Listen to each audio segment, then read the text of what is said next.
Yo, assalamualaikum baringolo antalam sehu kawal bismillah UDP online bantaba. Be shibitulo September korotile nano, the 4th of September 2021. It's only 21 p.m. right now in the UK. It should be 8:21 p.m. in the Gambia, 1:21 p.m. in Seattle, 4:21 p.m. in New York City. Mal bismillah, this late edition of Political Perspective Show. Kalbe bismillah kal welcome to Political Kachanga Bisralini platform auto. The program on Dasalani Bismillah Rahman Rahim la.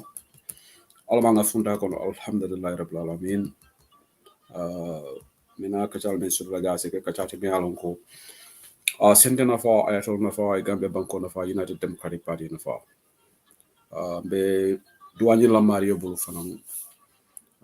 Pour asen nengo tankandi kumol fala me yalon ko asina mantora call samanam basically asen guide throughout this program pour nga ku kendol fa bawon tol mu jom dingol leti man timma na so ben karola le be do alantol fana kilimo kilima satala si kairo kanye ay jata kenda tumbulu ay sunda mol tumbulu na banko fana memo Gambia di alama alay karaba sabati di jey tenku. But most fundamentally, nga nyadale nyin katre fayo menate nga dunga kono kaira kono nga funda kono kaira kono nga kaira ba e taraje fana alama falindro so mana me alanko as Gambia na fa komentola la fitala nyaning. It's doable as a kenole atuka banko dingol le bulu nga karte wol use nga diamun na molie pour nga meaningful change samana nga UDP man sekonda chende Gambia inshallah as a kenole. It's doable. mbal bismillah lambe molde tentola bake be dola sabante frewol fonay alama man satalla si nemanin kafar kaytol be itata damin ande je karla alamantol ta dukundela namina fanam ay taraku ka duwa man satalla alama si nemo sote ay la junubol kafariye mbokay man la sehu dina bismillah juri ko lay banta ba te samedi ñenenti fan ci vers septembre comme programme bi dafa xala tardé because ma loxo bi dafa jàppa tuuti waaye ma ngi leen a bismillah the political perspective show Saturday's edition di doore programme bi ak ñaan kon luñ ko dee def fii rek yàlla ñu dugal si jaama génn si jaama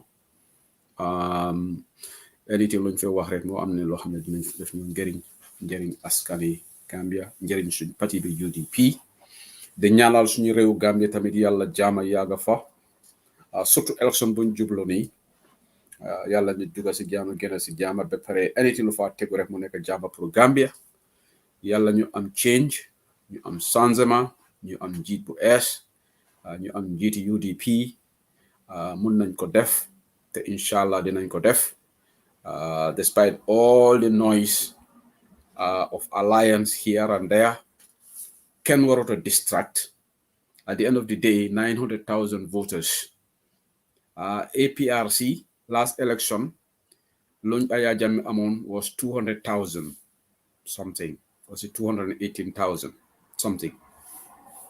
So now we have 900,000 registered voters. ñoo xam ne dañu understand maths even su fekkee ne ñoon 200,000 yëpp dañ bokk si baro you still have 700,000. So look, anybody who is good at basic maths xam ne coalition buñ announce nii warut a move kenn dañ dugg si waxtaan boobu noonu. Let me work out ñaata la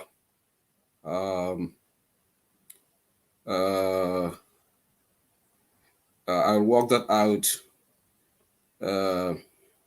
in a minute. am na lu ma check fii in 2017 in 2016 I just want to be exact here on the number of votes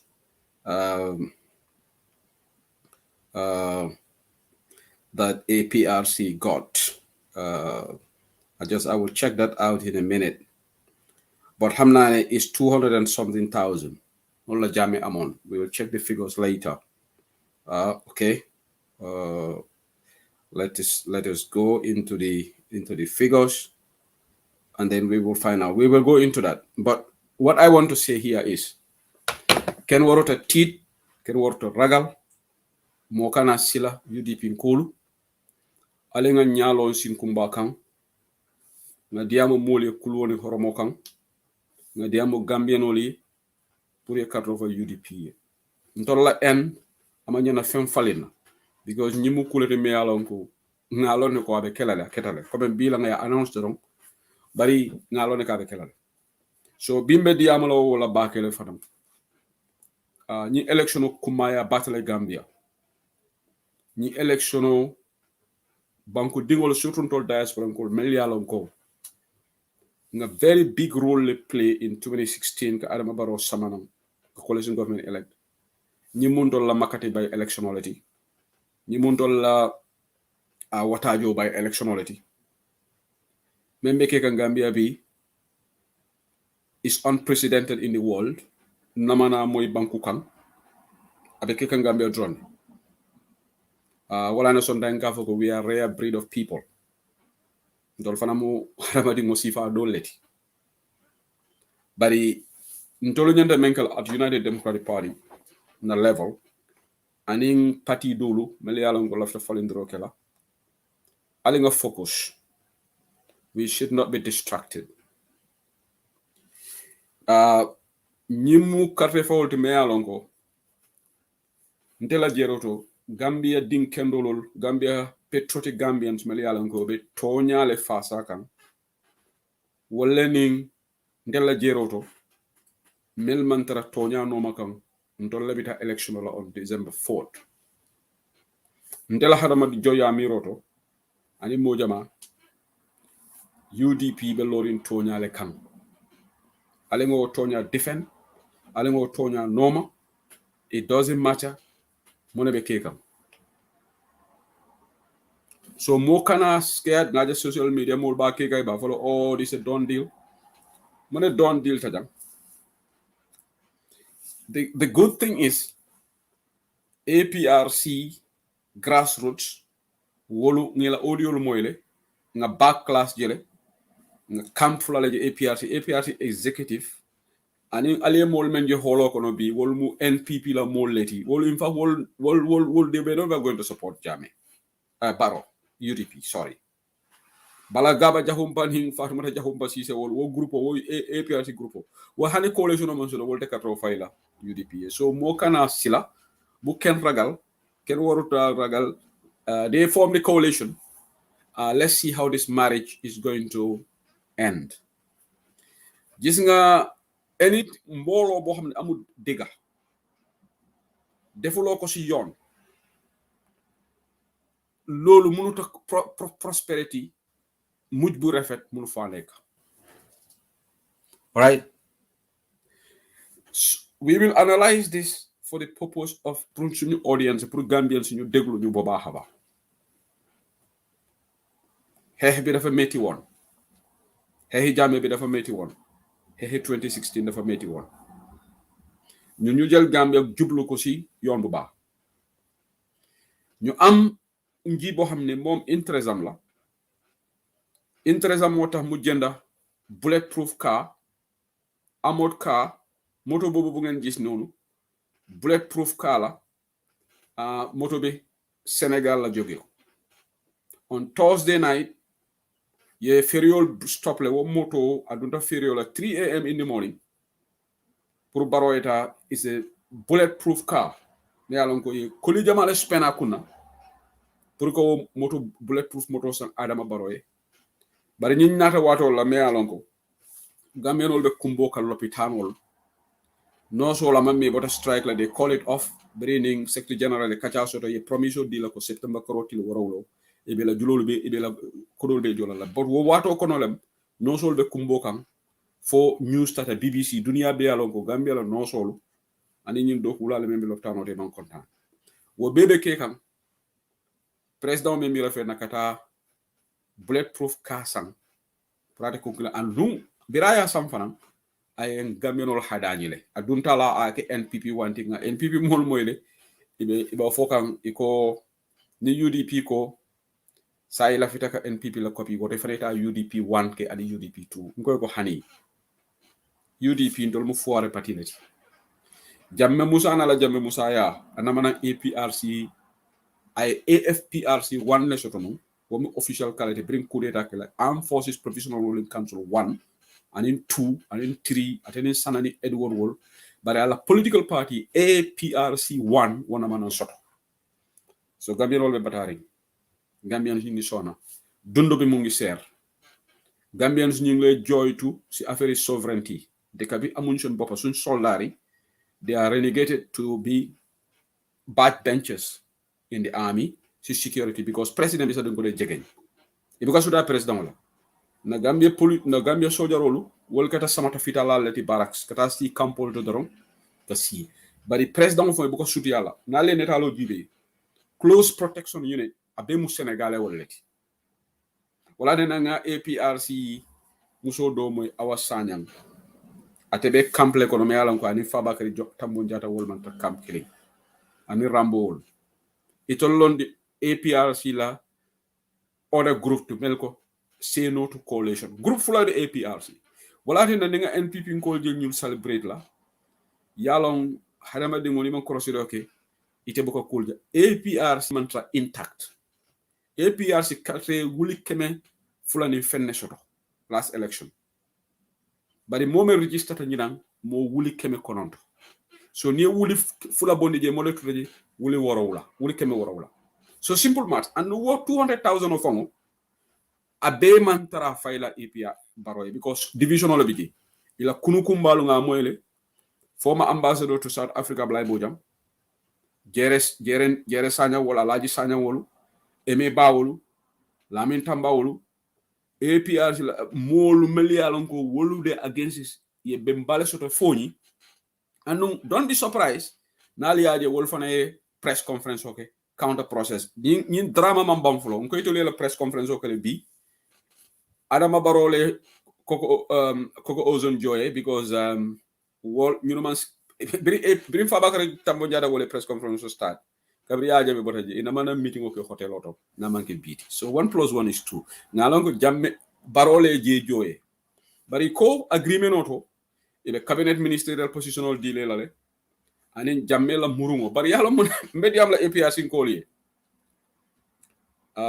dunia tambita nyonene wolale melbe nafa soto la nyinto ngolone bari adama baro nasi UDP jamfano ase useno dabo jamfano ase ajiyam sek jamfano pour que APRC jamfa obek mun af nyale ko ka jioming so Gambia ala ngani cross roke UDP APRC ko alla decision normal talde but the good thing is APRC dingol bi jele million ko wolu ko hani yaaya jammele koy karto fo baro e tota faylay the audios are out and the wolfonela influence tole so very soon ntela jeroto alba jela possibly they will have another press conference ye meeting ko manino lan foni ali la crowd jele foni wala APRC la base ali nga tonya fo you APRC la base mu foni leti and no last parliamentary election during Jambe Musa lost APRC député jele so député lulu ye wala win out of 53 constituencies. Out of 53 constituencies, APRC only won 5. All right. So, ikoye lamin tamba audio recent robura. Thank you so much, Sheikh Drami. Anum benyin di amo bekono. Bina bari muso memene we. Biya en call abe kumbokan. Nankara sena bonyin njaiti. The cousin sister. You wula rola en call. Be kumbokan. Muso me yalan ko ka fay chepe ma ngamra chepe mani baka ngolo jama babe ngibe kay balon nale nsafo inna lillahi wa inna ilayhi raji'un alama ne manin kafar kala anala denano bal denano lu malaiko leti wol mu arjana dingol leti already e ko dena twin sol anyanta wala wulula abanta lopitano to private clinic Dr. Mbola hospital to ngamira bari janning ngajele mbalin chamia sa Gambia women's life matter Janika Samba Dr. Mboya muso tata Edward Francis Small Teaching Hospital Gambia la loftan ba atata woleto bira futo to iko doctor on duty woko atebe operational la so nyuni e bato musu konomade itata dunia dawoda musu konomani dinniwol wol ka priority ledi musu konomani futo loftan so ko momi yalo nganyanta wulula e nyanta wo sambala emergency straight away wo manyani bato bari ko doctor ka e bato because atebe patient dole operate kam wolo nyamoto tata Dr. Mboya futata ji disaster keta wole to private clinic auto iko ngamera bringa futata ji generator men standby courant ofta standby generator membiji iko menka operate iko tata dasama sangolela ali ni lamoy de Gambia so musu newo ni manna mik sambale kata baka wobi ni nyanta Gambia musu bele ni kolar ni nyanta Adama Barrow fo ni yokku yalla le ni nyanta NPP mol be ni yokku yalla bari tolman fale wala ni bebe ke ko wato kono president oye bulletproof car ayolo order be pare abe wone wala a lota ka tandi ya keje NPP 1 Gambia ni election o ala decision is very simple momo itebe tonya fasa kan yalon hadama dingo kunkule nafala la interest obejele ntela interest ntela fita men nte kunkulingo wo sifa ben konole melbe lorim banko e wo fana bijele difference obe nyin konole andu ye Gambia je momo ba dole bi jibela interest no makan e ke fangol mabo monela ndebe kelo ke kam banko le bi ni Sidi Njaay nyininka ya Adama Barrow nyininka iko ka kelo ke Gambia le bari ntolu carte melbe carte fayola nin tol membe diaspora because he can tol diaspora ko je to nyalo ma register dolu to killing wol tata le registered but 95% of diaspora ma register amanka na faulty barin tolu nga role bale soto mo be jang wala na ni ko social media man important I control diaspora man important woto ñunu man I man Gambia the dynamics of Gambia election I ma comprehend back I ma understand I ma faham mo be jang harabe kala mo fulati mo lulu be influence to la sa ko nin bi ala yende man be jurumata Gambia be nga campaign yo kiti APRC I farata fulaleti aliye crowd men je bi hotel auto wo dol bi NPP ko le fo be wolto wol tata itate juburonde le tata pour que la crowd le sende but APRC la grassroots mol mel yalon ko wol de lawyer anu ni APRC ko wol be tonya kan because mo ni baro coalition okay after iti aje baro menke UDP la ay menke Gambia la not only UDP de bawo baro ni coalition le sita iko nim baro be minister bayla anyanta sambala coalition wala to ya kacha dalilo foye baro reneged abrogated all those promises birabe ay bayro follow jumalla on debol by fati among coalitional consult aboto to farmata jallo tambajang den aboto ranata UDP la mol bay den baro ya fango sembentu ya bari the key message lafta men fola gambe no de ñunu be ñone ne kan ne ba APRC fanana na fale be ñu lando executive members of Dudu Ja Rambo Jata Fabakar Tombon Jata ñunu membe be ñunu kono itol la bank balance ol fatale bari ndela fi mal la fi time waste law ka lafta men fola jang ntolu gambienol ñanta men cross la adama baro mu jam fa laleti so NPP ko iko ye ini jam fa lale akamtale ko ite nata diaspora jang inata hosulo la tubab do be koleri ñami ite nata jang e man do ku soto e man kayti soto e ba do man kam ila mo kendo e muta ay sambaya ay lado la dila ay bungo dila aka doboro dila to mando woto man bank account fon soto bako jam moni bank account bukana Europe jam mo keda immigrant oti nata jane account o yele jam so bo marié mako o bela to abdu be kolari nami je ite dada foy sembo warata sai comme fanan sai nga do ko sotole nga kayto sotole nga no moto sotole bato nga mari jam fa anu jama wala kake o siata jan tubab du baka atol be bella makal yalo Europe lomba America lomba jama wala na man ningolu na nyin kebale kamo moyle de iko ñiña jama a jomu jaw yale hardly ye ñiña jo na kebale manika kamo moyle de ñiña me yalon ko aji am sek yake adama barola alaji hondebo alaji esdabo wol yakala hondebo Karim Touré wol UDP la executive a jaratu yamunda ge yabo otuma ka signi musu flolete ma je sukayna kawolu wala ka escort na bita dame ya sambaji woli ñiña men kala ay jaw munel la bi jaw ya say ani APRC le tata ye kafo form we daji ka clean tandi adama baro daji ko ñaato ko ya manke chahanti alinka anya yalo ni be carte o fayla carte o tubab du jang ñanta ka men jibe bi ñanta ka loya dabo daji ko jibe jani be la carte o dilal Mama Kande fo ya daji ko jibe Esa Fall ya daji ko jibe Ablaye Jammeh ya daji ko jibe ba ñu bebe lafta lola Gambia ngamal presidential candidate lo membe lola jay mo on si le say Dr. Ismaila Cissé ya daji ko jibe daji ko important bakele bari tolu unfortunately na emotions so le kan samba Adama Barrow momo be la carte o dilala itebe Gambia la interest no mantra mol address ka mele yalon ko wolbe kamfare UDP kamale because Adama Barrow la kafo siyatale dolbe ko wolbe kamfare lo ya dabo kam dolbe wolbe kamfare UDP kam dolbe wolbe kamfare yela on nteta soto la bare fana ngala opportunity siya so ñi mol le kafun ta ñola bari ñante men jibe lan tolu Gambia non ñante message men sila nimbe election la APRC ye blow duni APRC executive ye blow dimbala bi be celebration la because you can message me for mole wolonko e koyto lafita United Gambia la sign TRRC reporto mo kana feng expect je angali ila MOU jele men sign e MOU ye men sign abi jele ko jamme nyantana la bari yalon ku kilinente jahaliji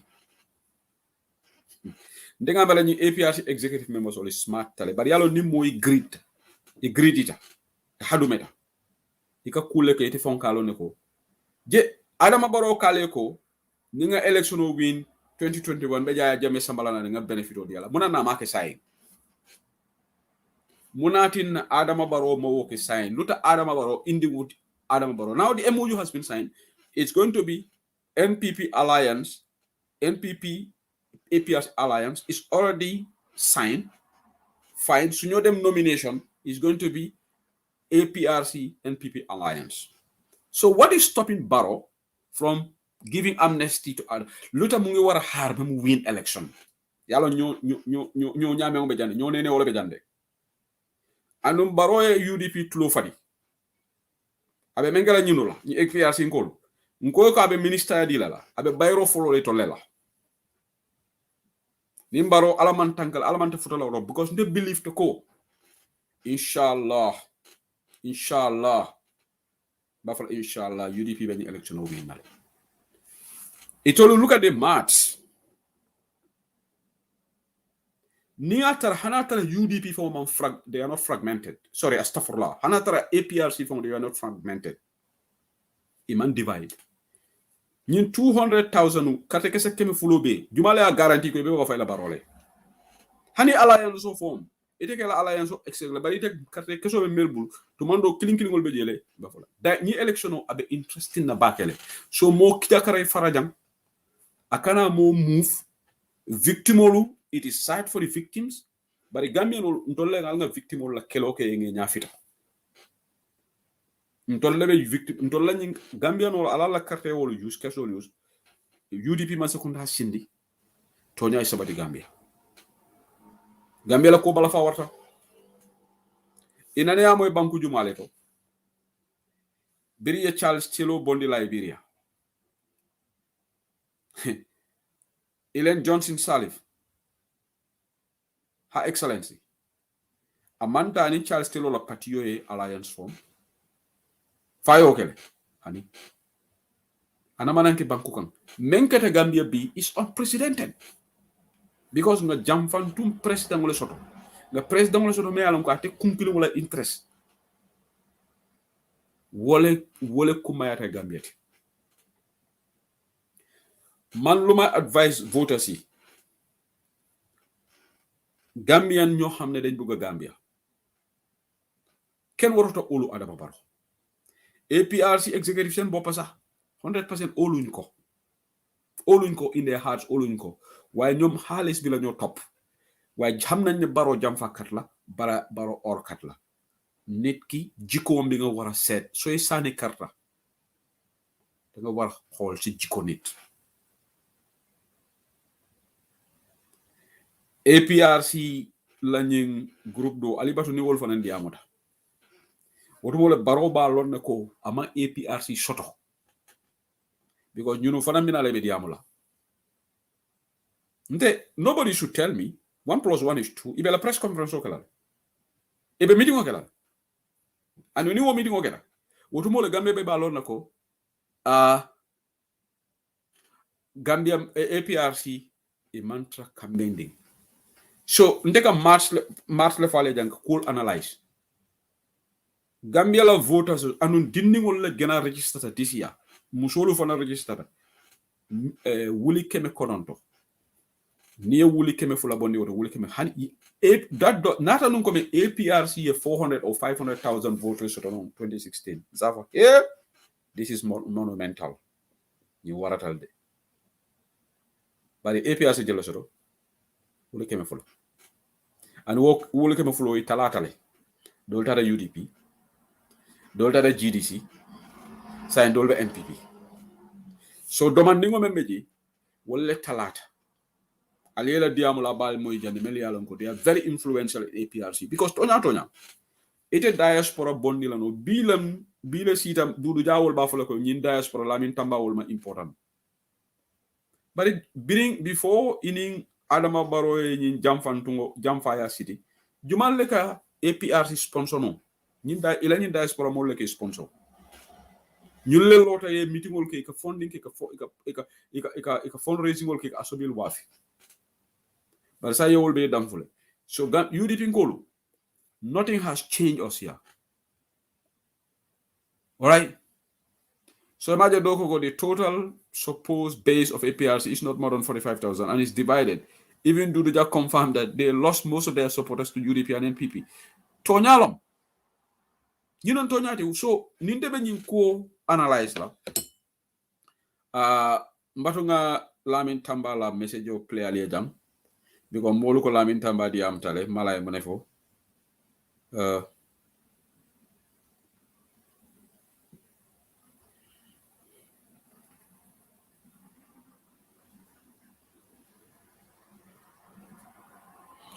So memenke la wolo nyintiko APRC la mo kendolu APRC la bankurin kendolu wolu be tonyale fasala. And some of these APRC supporters are saying that in fact it will back off la Usenu Dabole because iko Usenu Dabo keta nyawe mara wala fisata makisali ya mara baro yenying 600 and something 624-25 lom soldier roll wala be bola na Senegal wal kana monela election kana si Adama Baro manjiki Gambia soldier roll Adama Baro manjiki Gambia soldier roll amel lela la fam ibuka suti ala defon so nying election are interesting na bakere but let me play nyina audio let me play Lamin Tambala audio ma lamoy mo ya Kenya nang I hope it is civil but Lamin Tambala kan ndire kenak okay alenga lamoy. This is Lamin Tamba, a member of the No Alliance movement of the APRC. Good evening, ladies and gentlemen. Good evening, brothers and sisters. I am recording this audio, a quick one, although I've traveled and the network is not good over here. I want to urge all the members of the No Alliance movement, anyone who doesn't agree with the APRC National Executive's decision to move the party into an alliance with the NPP, I would like to urge you to be patient. We should stay disciplined, we should stay calm, and we should continue the job that we've been doing over the last 2-3 weeks. And it's been a very big 2-3 weeks for the APRC, the No Alliance movement especially. We have done very well. 2 days notice of a meeting and we packed the compound, and that's just a house meeting. We haven't announced any event. We haven't provided any money for people. We haven't provided transport for anyone. We haven't provided any 5-star luxury resort. We didn't provide that as an incentive to attract people. All the people who came to the No Alliance movement meeting at Gerald Sanyans turned up organically. The people came because the people wanted to say no to the NPP and Barrow Alliance. Sorry guys, I'm shooting, I'm filming, and we have a lot of noise on set. So I had to run to the back to be able to record this. We have a lot of noise on the film set, and I'm shooting far away from London. The network is not very good over here. So there's a lot of disturbance. But I'm recording this audio quite quickly so that I can appeal to all the APRC members, especially the No Alliance movement. Let's stay focused. Let's stay disciplined. Be firm, be strong. The majority of the APRC supporters are in the No Alliance camp, and the crowds have told you. Like I said before, I'll reiterate again and again and again. I'll reiterate. You cannot force members to do what they want to do. If people are not happy with the support the party is trying to give to Barrow, the people will not support Barrow because the people have the power. The majority have the power. The No Alliance movement right now has got the power, has got the upper hand in the APRC. And I am confident. We have seen just a simple house meeting, how people turned up. People were not forced. People were not given transport to take them to the meeting. People were not called to a luxury hotel, which could have been an incentive. People just turned up because they believed in the idea of sticking with the ideologies of Babylon Mansa. People don't want to go to Barrow because we all know Barrow is a total failure. Will he change? Maybe. So this audio is a quick note of reassurance to all the APRC members. I'm reassuring you that for us, things haven't changed. We maintained from the beginning that if Barrow wanted an alliance with APRC, the alliance should be endorsed by Jammeh, and Jammeh should come back before the end of October. So as far as we are concerned, none of you should be angry because nothing has changed apart from the pronouncement today. The announcement that they've gone into formal agreement to form an alliance with NPP without showing anyone a document or terms of the agreement. How on earth do people agree to something they haven't seen? They don't know the details of the agreement. We don't know what's in there. What we want is the same. From May 2021, we've been saying the same thing.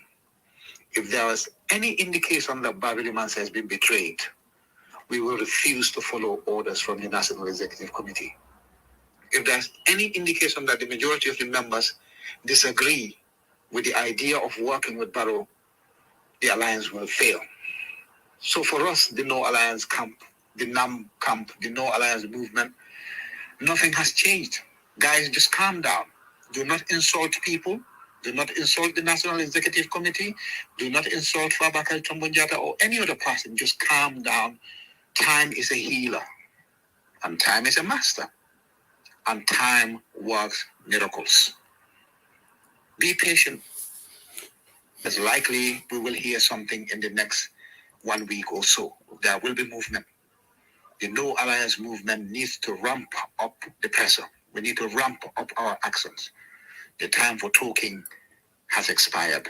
Now is the time for real politics. The NAMs, or the NAM, the No Alliance movement, please be patient. Like I said, no insulting, no overreaction. Do not lose confidence. Do not dampen down your hopes of retaining the APRC in the hands of the general membership and Babylon Mansa. So please, I'm going to go back on set. I need to go back on set now. We're shooting at night. We're doing the night scenes. I have been noting here. I had to leave set to come and record this quickly. But I've seen people reacting, and I want us to be able to react, but with some degree of control. We have to be measured in our responses. We are strong. We are here. If you doubt anything, if you need anything, just get in touch with some of us in the No Alliance movement and we'll explain it. Okay, badingolo lamin tamba be diam kan tuab kan wala be fo kan jang ko itolla kafu e kamen fo Northern Alliance movement melbe APRC ko ako ye si ye tenkum ako femmam falin itolla jeroto ako nyin comme announcement wala ke doron bari tolu ni la fita sonna ebe kamo be bola nan ya jamele bulu anim fana ya jami nyanta na la Gambia la October bari fa baga tombo njata e men fo bi ko nim baro ko a winter wotumole be ya jame sambalana. So according to this agreement ya jame tina la Gambia sign follow. So nyonene lebe kuo kono. So nka men fale wolo nyinti ko ntolo UDP nothing has changed. Na NPP called jelebe celebration ola fair enough. They have a right to celebrate. But it will be men nyini kan ya sotole. It will lafita nying ilafita just this name pronouncement APRC-NPP. Bari niya korosi.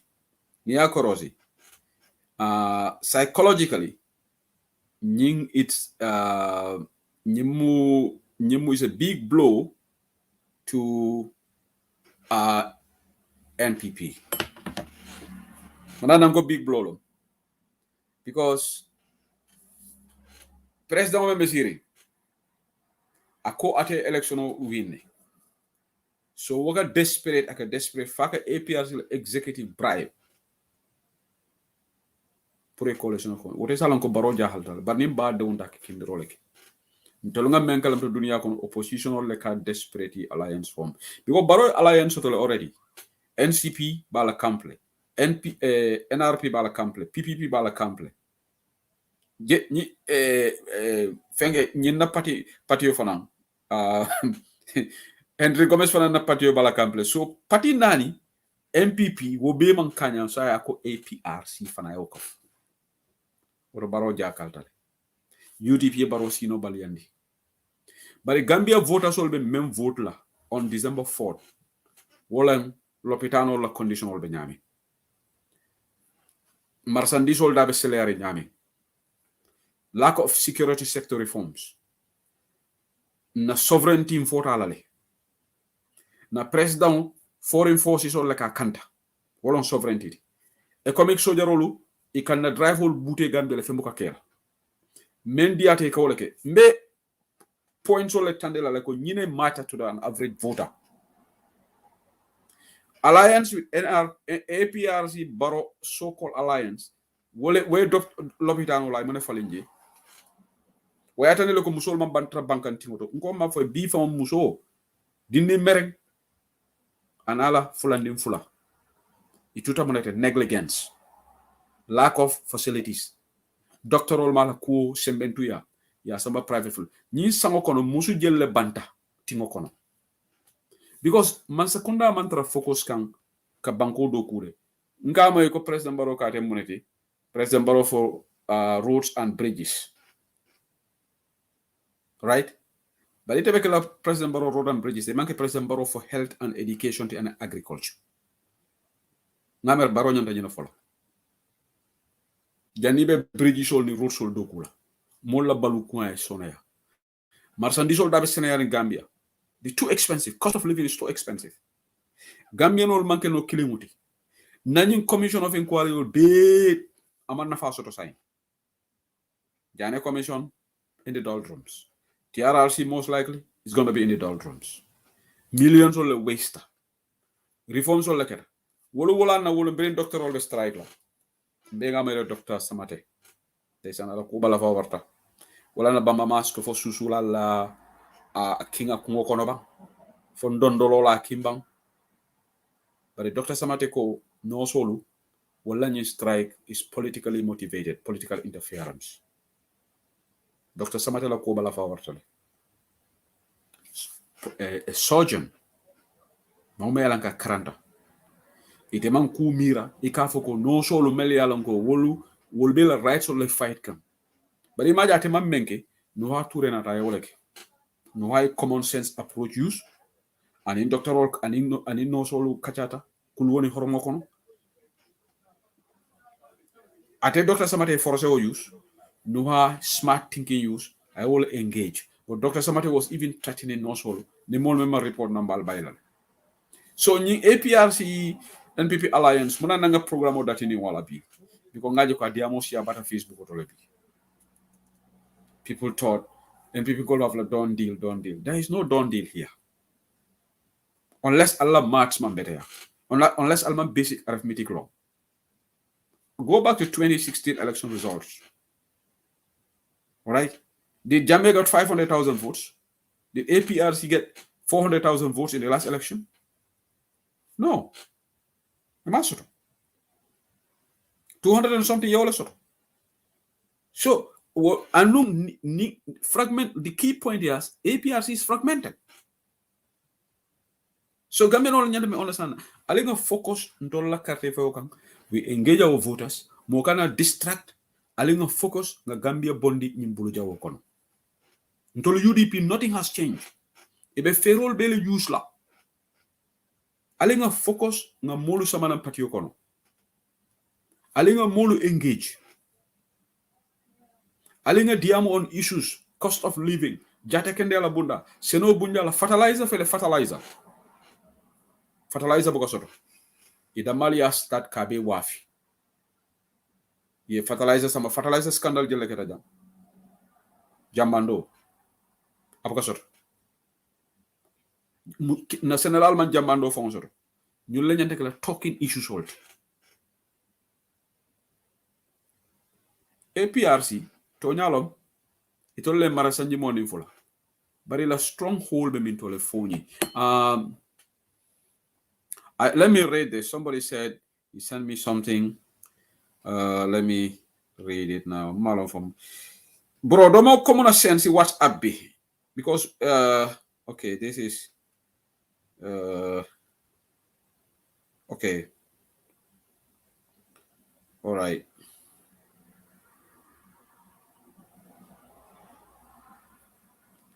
Okay. Okay, this is going to be a long. Okay. Okay, this is the councilor's election results analysis. All right. Okay. When you look at the wards, the constituencies won. APRC got what 16.4%, 49,582. UDP got 127,497. GDC got 63,000. So I have to look at this. Okay, thank you so much, bro. Just now saw analysis, but this I have to pay close attention to this.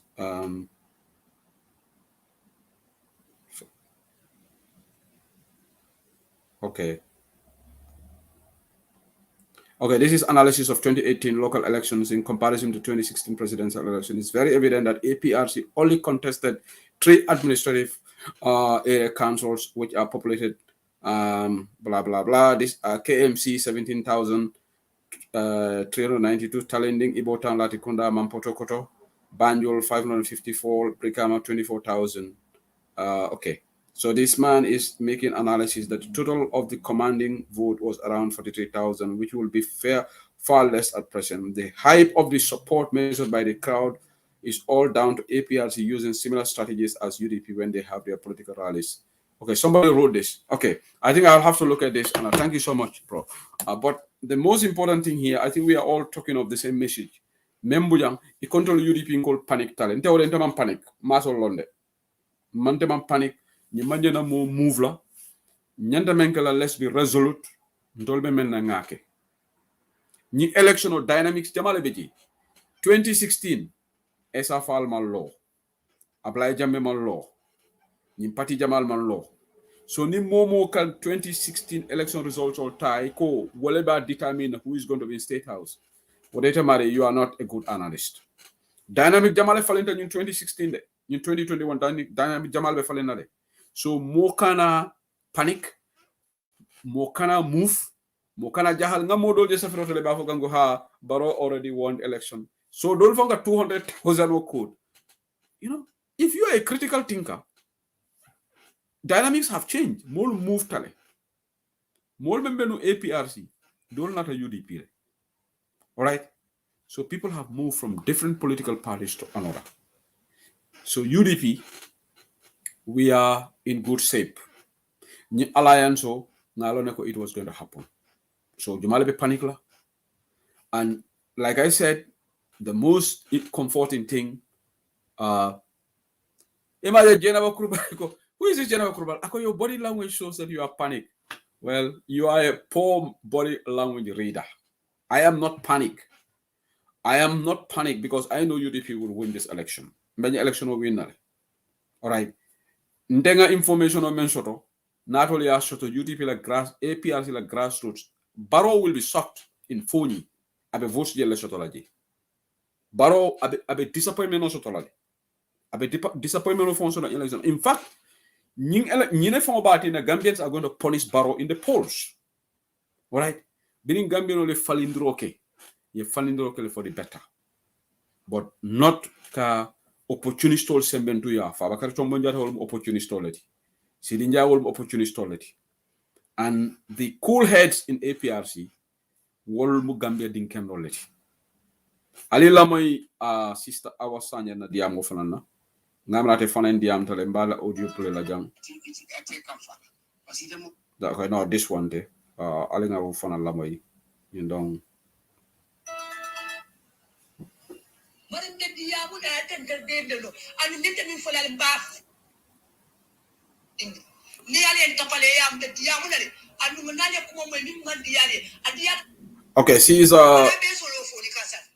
foni de Senegal la kampul kanaloji ninka fo mol ka moy kagambe ka kandi Senegal ali nya bol foni mu politique la fon sa atul ko le nan kagambe no tora wala because balaka ko dim mu tabaro bulo ko mo be ko mo be wosil ya ko mol kanadia anal porta ta ba male ale ko ke dunia dawla alta iru kunum bal fasal alla family be da ka toro sorondi ikan ngoni wal bal nena alla family mo kinti yamin ka findi alfa be ka tarderi sane awasanya wo sane ba kuma jawo fa ha awasanya kan ne ngami na kuma ka moli ya mole ni ya dem bal nen nabi bi dale nen dir ko ken kunu ya fola la tapale ya mbe deri ngo to nyaati di bi nga to nyaalo fo ngal nen ka dal ka moli nya walle alka kuma min fo ko la moy hasidi yalam fen ko lam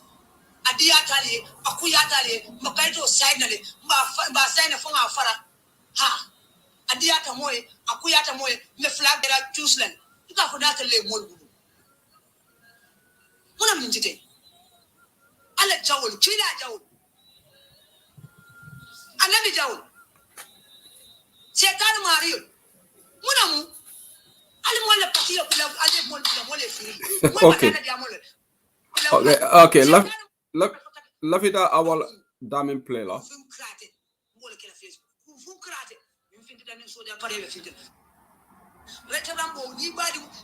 okay adiya tali akuya tali ya di anindali ma audio tan salima alman baraka tan salima alman baraka mo jawal mati mo kurwal mati okay mbadi golo memeng jekanjam lafida memfola, no insults are allowed on this platform. I have just deleted somebody's comments. Alkana nendirike jam please mokana nendirike mokana f word use jam ni momo nendara ko mbela comment. I have deleted 2 comments and mokana mo fama la kuma fo jam mokana fo ko hay fama be tenne alinga responsible alin kana wandi alfal dundin na kacal kono nal damal be ñu engage la on the comment section. Okay, kana fo fama be tenne fama sunyarol ko ten we will not allow those comments here.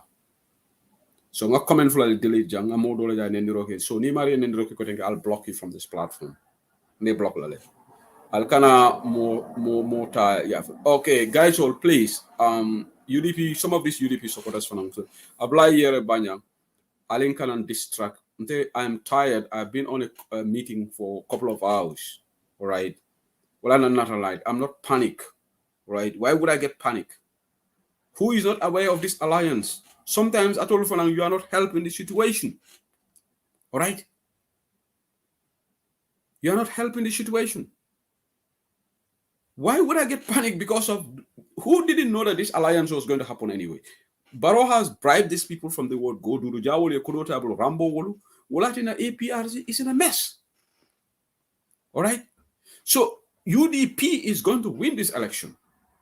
I spoke to somebody this evening, even before I come to Bantaba. Maybe I'm Maribel Lamaikan. I have the conviction that UDP was going to win this election because of the factors. Domorikuo, the prices of commodities going up. Gambia's sovereignty lost to Senegal. We've already lost our sovereignty.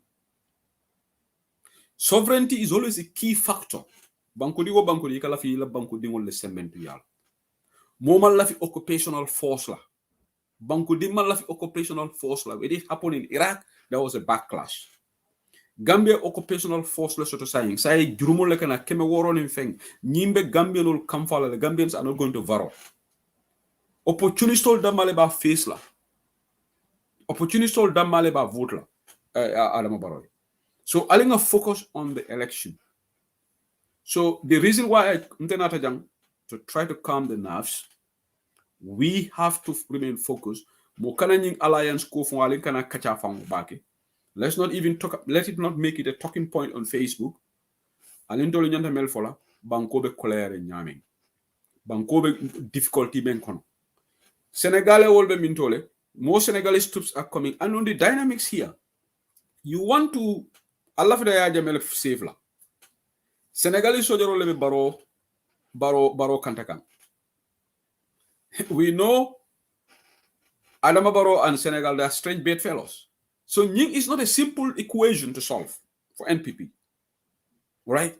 Adama APRC ni Senegal buke la rankeli. But Senegal is only ka Barrow kanta. So ni ya jame na ta Gambia. Jumale ba kanta la. Senegal is soldier. Ya jame ba ala wala for Senegal is soldier ya kanta. Ya jame ba Senegal soldier bulala ya kanta. Alga ya jame mumra mumusi fale. So this law of the dynamics can change. Adama Barrow is caught between two. Adim Macky Sall alliance form can be a close friend, but Makini Jaya Jame Buke Jadim Bakini. So how are they solved? So Walatina he is trying to fool the APRC executive. Albem Batla ninga election over ninga Jame Samana. Then Jame na Kalila Jomale Bakantala. You think Jaya Jame will allow Senegalese soldier role yakanta? But Senegalese soldier role there in Kalila. It will be based in Jay. So what is important here is UDP in group is a fragmented group. Alena UDP comme awasanya ya fo nyame lafita la jele onosan awasanya ko na duta abe karto fayla lawyer dabole Gambia mara wala fi siata Adama Barrow Gambia mara lafito segment la play la ligne you know lafita jele play listen to awasanya he made a very good point you know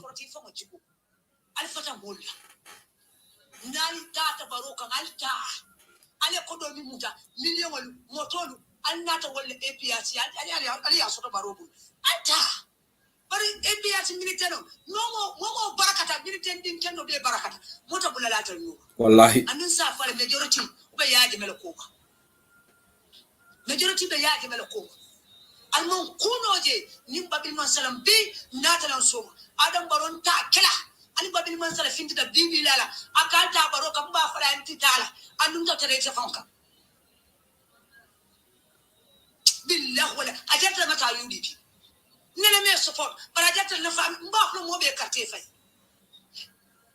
ndita baro ko ashata muhammed atele mo nya wal baro ko ani mo legdal fo jama le baro ko ndam baro le fo la fonko maki salama le fiyaje me dum gambia baro mo le fiyaje me na baro ne ta yaje me kuma ki ni ma fa an Usain Dabo moy min to moya fo way sami je Usain Dabo ni babil man sameta ni kirimba so la Gambia dalu UDP meta kanen par wala fissa Senegal na maranta kala kadu UDP fa Senegal la dugo Gambia man la fa ani dum ta PNK system fine ita fit le say an ko tunna banko kan sanji dum ko ita sana baro ka tita ata sojo rol buleleta akona winta sojo de la kana dum Gambia ko kanen lay kana be solo lodi foni kana be solo foni kasa foni be Senegal la kampul kana lodi ninka fo mol ka amoy ka Gambia ta kan di Senegal ali nya bol foni bu politique bu la fon sa atul ko le nan ka Gambia no tora wala because bala ko dindi mo mutabaro bulo ko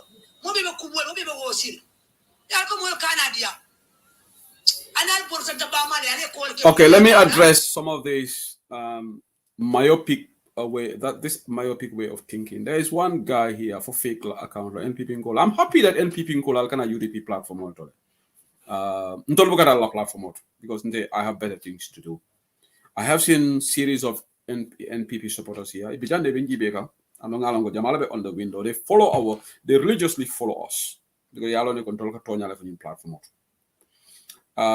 Look at this concept, this wayward comment.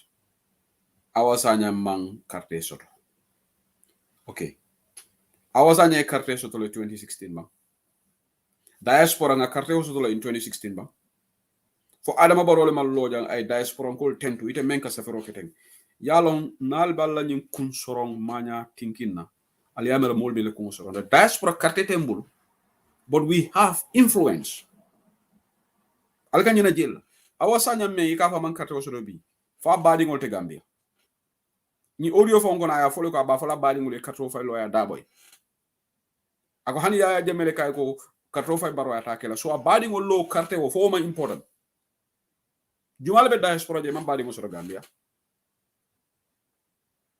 Sometimes alke mira nyame is so myopic. Mote diaspora doyandila no Gambia election. We are key players. Ndese useri la doyata nyawnya. Na influential lanse moja ma convince. A lot of people look up to me in Gambia. Mo jama ikan lamoy ika message ol kini. So ndefana wol men look up. So moja man doya. Political kono man doya. She may not have the vote, but she got the influence of her family. She got influence of friends. Na all call ko alkana karto fai. Lamin Tamba probably the same thing. Everybody ja momo influence totally. So this dynamics is not going to be very simple. Ite membe nyi safara ngalon ko mu NPP supporterality. Bi ni ngataron awasanya is supporting Barrow. Ite safela janko awasanya man karto sort. Political interest in the everybody, whether you support Barrow or diaspora, everybody is important here. Al kakara fo albe mulla value dolla bankolo ngana bankole kanu andun to la carte soto balia o mu barola fisi wala yaleti baso barola loto jang ako diaspora long each region bare baro yalo ni ko man support jama soto diaspora wala na ay ñin tapala ya beke mambure jay bafla kodi man soto wala ni ma register because ngoy ko itole support soto diaspora muna ne ma make so diaspora e voting ke because iko UDP la support siata diaspora wala tin ne man sona UDP e kato fay. So there are a lot of APRC people who think like her because you know foro like nko mba foro comme ay menfo wo make foro ti yo sa yaay mo na nek gor sa bay nek gor lolu minu yo da nga nek gor mo bu ke fongo sikay ke fongo wafi mola because of political kodo Africa Gambia la problem mo opportunism la di opportunity mo lo siata na political kono anu Gambia wallahi Barrow nyanta Barrow defeat la pour que tonya sabati Gambia ni Adama Barrow winita jamfa political wala be siala Gambia opportunism la be siala na health sector ita falela Adama Barrow sita la keda president na mananta singolo l'hôpital ni musol be fala l'hôpital Adama Barrow na manana singolo l'hôpital bara fela e moto sang bulletproof ka me alongo e ko nga information on ko Macky Sall la ki ayna but that's not going to be free. Adama Barrow be kodole bondi laji bulletproof car will be expensive for nyamin ko ngaje Lamin Jay ba sa fekanko ya design in Belgium bi wala nyante kalanto la diam tatiba wala nyante kalanto la president wala itetiba president nyanta bi ay tay funti ay kodol bondi ay ta ay l'hôpital borol sambaji ay jorangol samba l'hôpital ñine ñante kalanto ndolla kacha koti but the president doesn't care. All right, we have to understand the dynamics in this politics is not over it. Bimbaji beka esa falbe bengo ke kam banjolle ni wularo Gambia nak mune bekering this crowd competition is going to be very very interesting. Esa fal fundito there are a lot of youths in Banjul melale fundite be esa fal no makam so ibuka long who is gonna bon ngalon kukilinde Gambian ol bela banko bondila Adama Barrow on December 4. Take this to the bank. NPP APRC Executive Alliance. Ndeka commande wala APRC Executive Alliance with NPP. Amanke APRC Alliance with Barrow. Don't call it APRC Alliance with NPP. It's APRC Executive Alliance with Barrow. That's it. Executive Olom. Imanta Congress la. If they had gone to the Congress, then the Congress massively voted for this coalition. Then you can call it APRC. But the leadership went against the backdrop of this. Kadinja, no, more than distract like them. I'm looking at the comments. I am also going on. All right. So, you never caring. But our Sanyameme Fokanjang is important that Gambian Olu, APRC Nkul Melialanko, we are saying no to this alliance. Alna Kafuma. We have no problem with APRC Molu. I have said that here. Yani bavola ho bila be ofo kan temeda floje APRC Nkul mo Gambia dingoleti. Let them come to UDP. Yana kafu manga banko bondi. Ni UDP man sekunda sita. Rule of law lebe tamala Gambia. Lawyer dabo ya fole ko Gambia soldier leba kantala. I need follow explicitly. A president Jumaleje itself own security forces iman jiko soto wala atol ko nga president ya tugo president obulu ndemala modol fonke mira nyame Gambia how man ñene ñi nakala nje xalaté Melka Baro support alkal fang jibe fam fela namotole. Why should Senegalese soldiers continue to give protection to Adama Barrow? Munana Adama man la Gambia soldier alko albe Gambia beke la kilimoti. Alko wolf. But what about the Gambian security forces? What's wrong with our security men? 5 years Barrow man soldier train no. Andunga information also to be Badembo Asata Fajara Barracks. Musola ya company group me Fajara Barracks di. Iko kare abita wol normale pour wol Barrow support. Bar wol jama babiji nita da soldier campolto. Soldier wol jama babiji they have APRC and UDP. NPP man support so beje. Wala na Badembo man any meaningful meeting keno bakaw. So ye muna ke Badembo when they are with money atata wala nyatungo ya Lisa Fati pour ka ko bribe pour woli carte wodi ñenna NPP la. So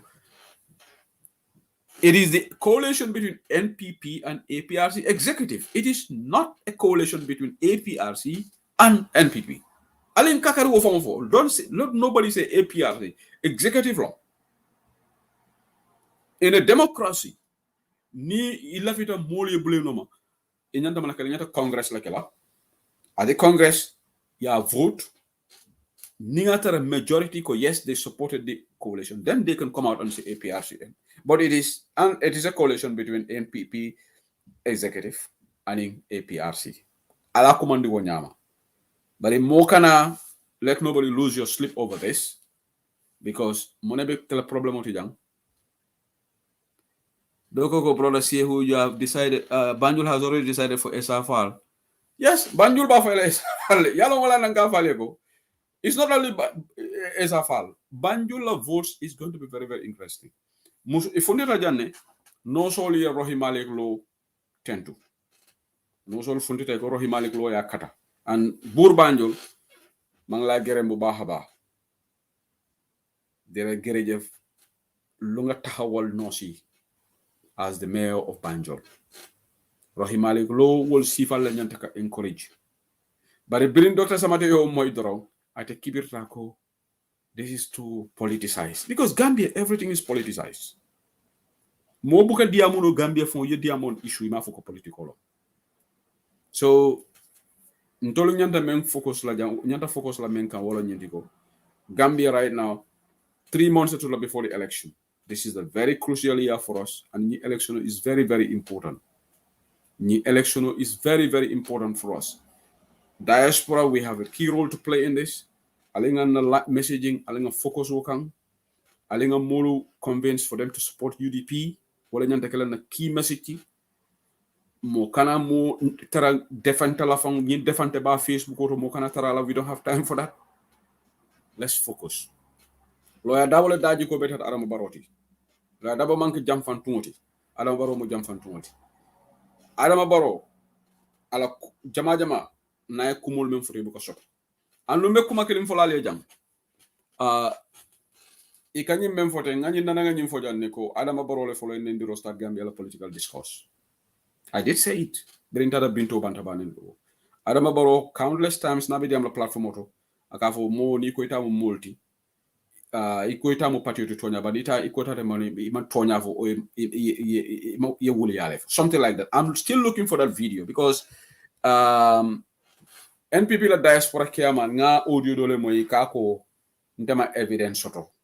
No allegation. I am searching for the audio. Ngambara pata fije na ya seale. Ni momo yo video soto share it with me because Adama stood at the state house.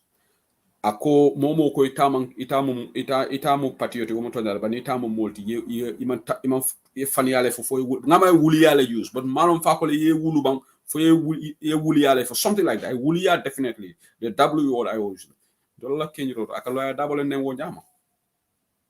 So wala nani NPP ngol lota bi ko UDP ngol kan ndi roke wo be tonyala no nyaadi president of former ko the highest office ka loko kaluma sifal fo wo kalemo manetale wo manke kalima sobeti wo manke kalimotu mel ko alfa la nyanta fola so ntolte ñin president sifa tula state house ay tara marawila Senegal ni Gambia buñani horomole ben tema ñin banku fulolu ni yajibe the geopolitical situation of Gambia by default we have to get excellent bilateral relations and the UDP man se kunanata UDP man se kunata Senegal antagonize la no man se kunata fond de silano Gambia Senegal antagonize bari na buña fo tarambol amanke gon na telecom sector ya wafi Senegal na contract all ñing OIC project o men kana si ñing hotel o me yalan ko kana lo ya di Senegalese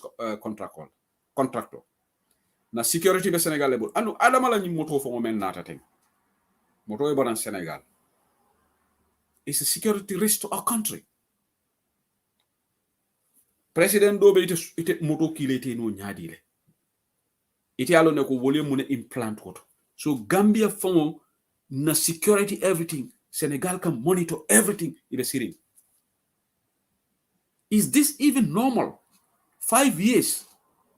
Senegal soldier ole kam akamal. Birabita la manka mankunda. Ale security close protection units. Ale Gambian killing jiba. No single Gambian. Is this not an insult to us? Is that fonyi manke nendi roti ba Gambian all? So ñun lon kuti me yalon kon te jama akante jahali Gambia la koto. President me alon ko ite ko ilafite la banko la le ila ye Gambia no trust mona ne man Gambia security will train ye lela you have to trust your own people ya jamme nala ya jamme never relied berana ta rek ar laita Gambia security le kan fo jani lungu mena be balaji Jawara fana the same thing the late Sada Rocker ba Jawara berabe lungi during Abdou Diouf pulled the plug of the confederation Gambia soldier role yakanta for 1994 so munana adama malla Gambia soldier role this is a very crucial question ñimu kuleti mealon ko ñanta ka ko ñu anu lafta même for la Gambia no wala ñundi ko unless we remove Adama Barrow corruption to stop la Gambia in fact saying corruption be wajibi la Gambia in fact Adama Barrow under this watch abuka corruption of adala there is no accountability there is no transparency so nyanta men kala wala ñuti ko alinga na vote sol use alinga na voices sol use momo ni ka diamu speak more melka diamu what apple to al diamu more al information all share ni election or results so abe Gambian all surprise lale because mo jama iba fule pare mo neketa what happened near results all konti UDP is ahead oh with all these parties coming together, UDP still managed to because UDP le be tonya kan.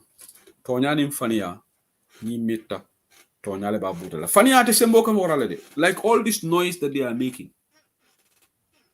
All this noise that they are making is kapol dramatized. So left the wall for later on I will open the lines. Definitely I am not long meeting the sort of before on our platform auto. Well, not a late couple of hours meeting. It was a Zoom call. I was there for a long time. I mean, some of my colleagues can attest to that I was in a meeting. So I'm a bit tired. Well, I think about bantaba famata nalale all these days mukana. So let me do a quick show, but it doesn't mean that I'm less worried. Some people who can confess that I spoke to them, I am not worried about anything because definitely UDP will win this election. Chocho will be sialale, but Gambian will be Tonya Fasalala on December 4th, and inshallah that is what is going to happen. UDP Sembo Waratale. Ansatalala de Maroto UDP is a force to reckon with. Namanga UDP dino. Barrow is not going to invest millions for APRC executive sang. He would have gone to sleep easily. But UDP la strength.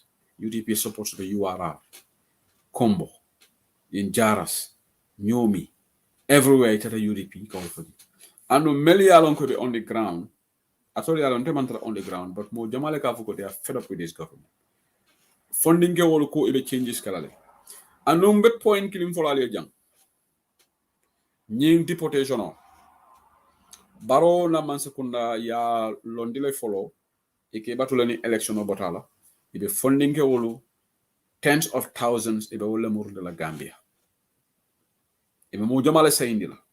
ali ajala na brother Yaya Sonko atata BBC ya interview keje bari Ibrahima G Sankare amantaji ye men kacha ila kullo bungono iko ning election o botala ini Europe be negotiate lale wolo monti saybe silo yele pour Gambia funding ke wol sayni so momo ite lafita Gambia funding ke wala intersavla alkana kato fanyi man secondary adama baro la fisuru wala albalo na monela na election o win tubabol be nyim funding ke wol send no good no bad alfon be jahal because wotuma man Gambia ngo at the beginning the ibe mol sayni kan this year election will be Adama Koiko Ali Ntemol Tala. They said no to Europe because of election.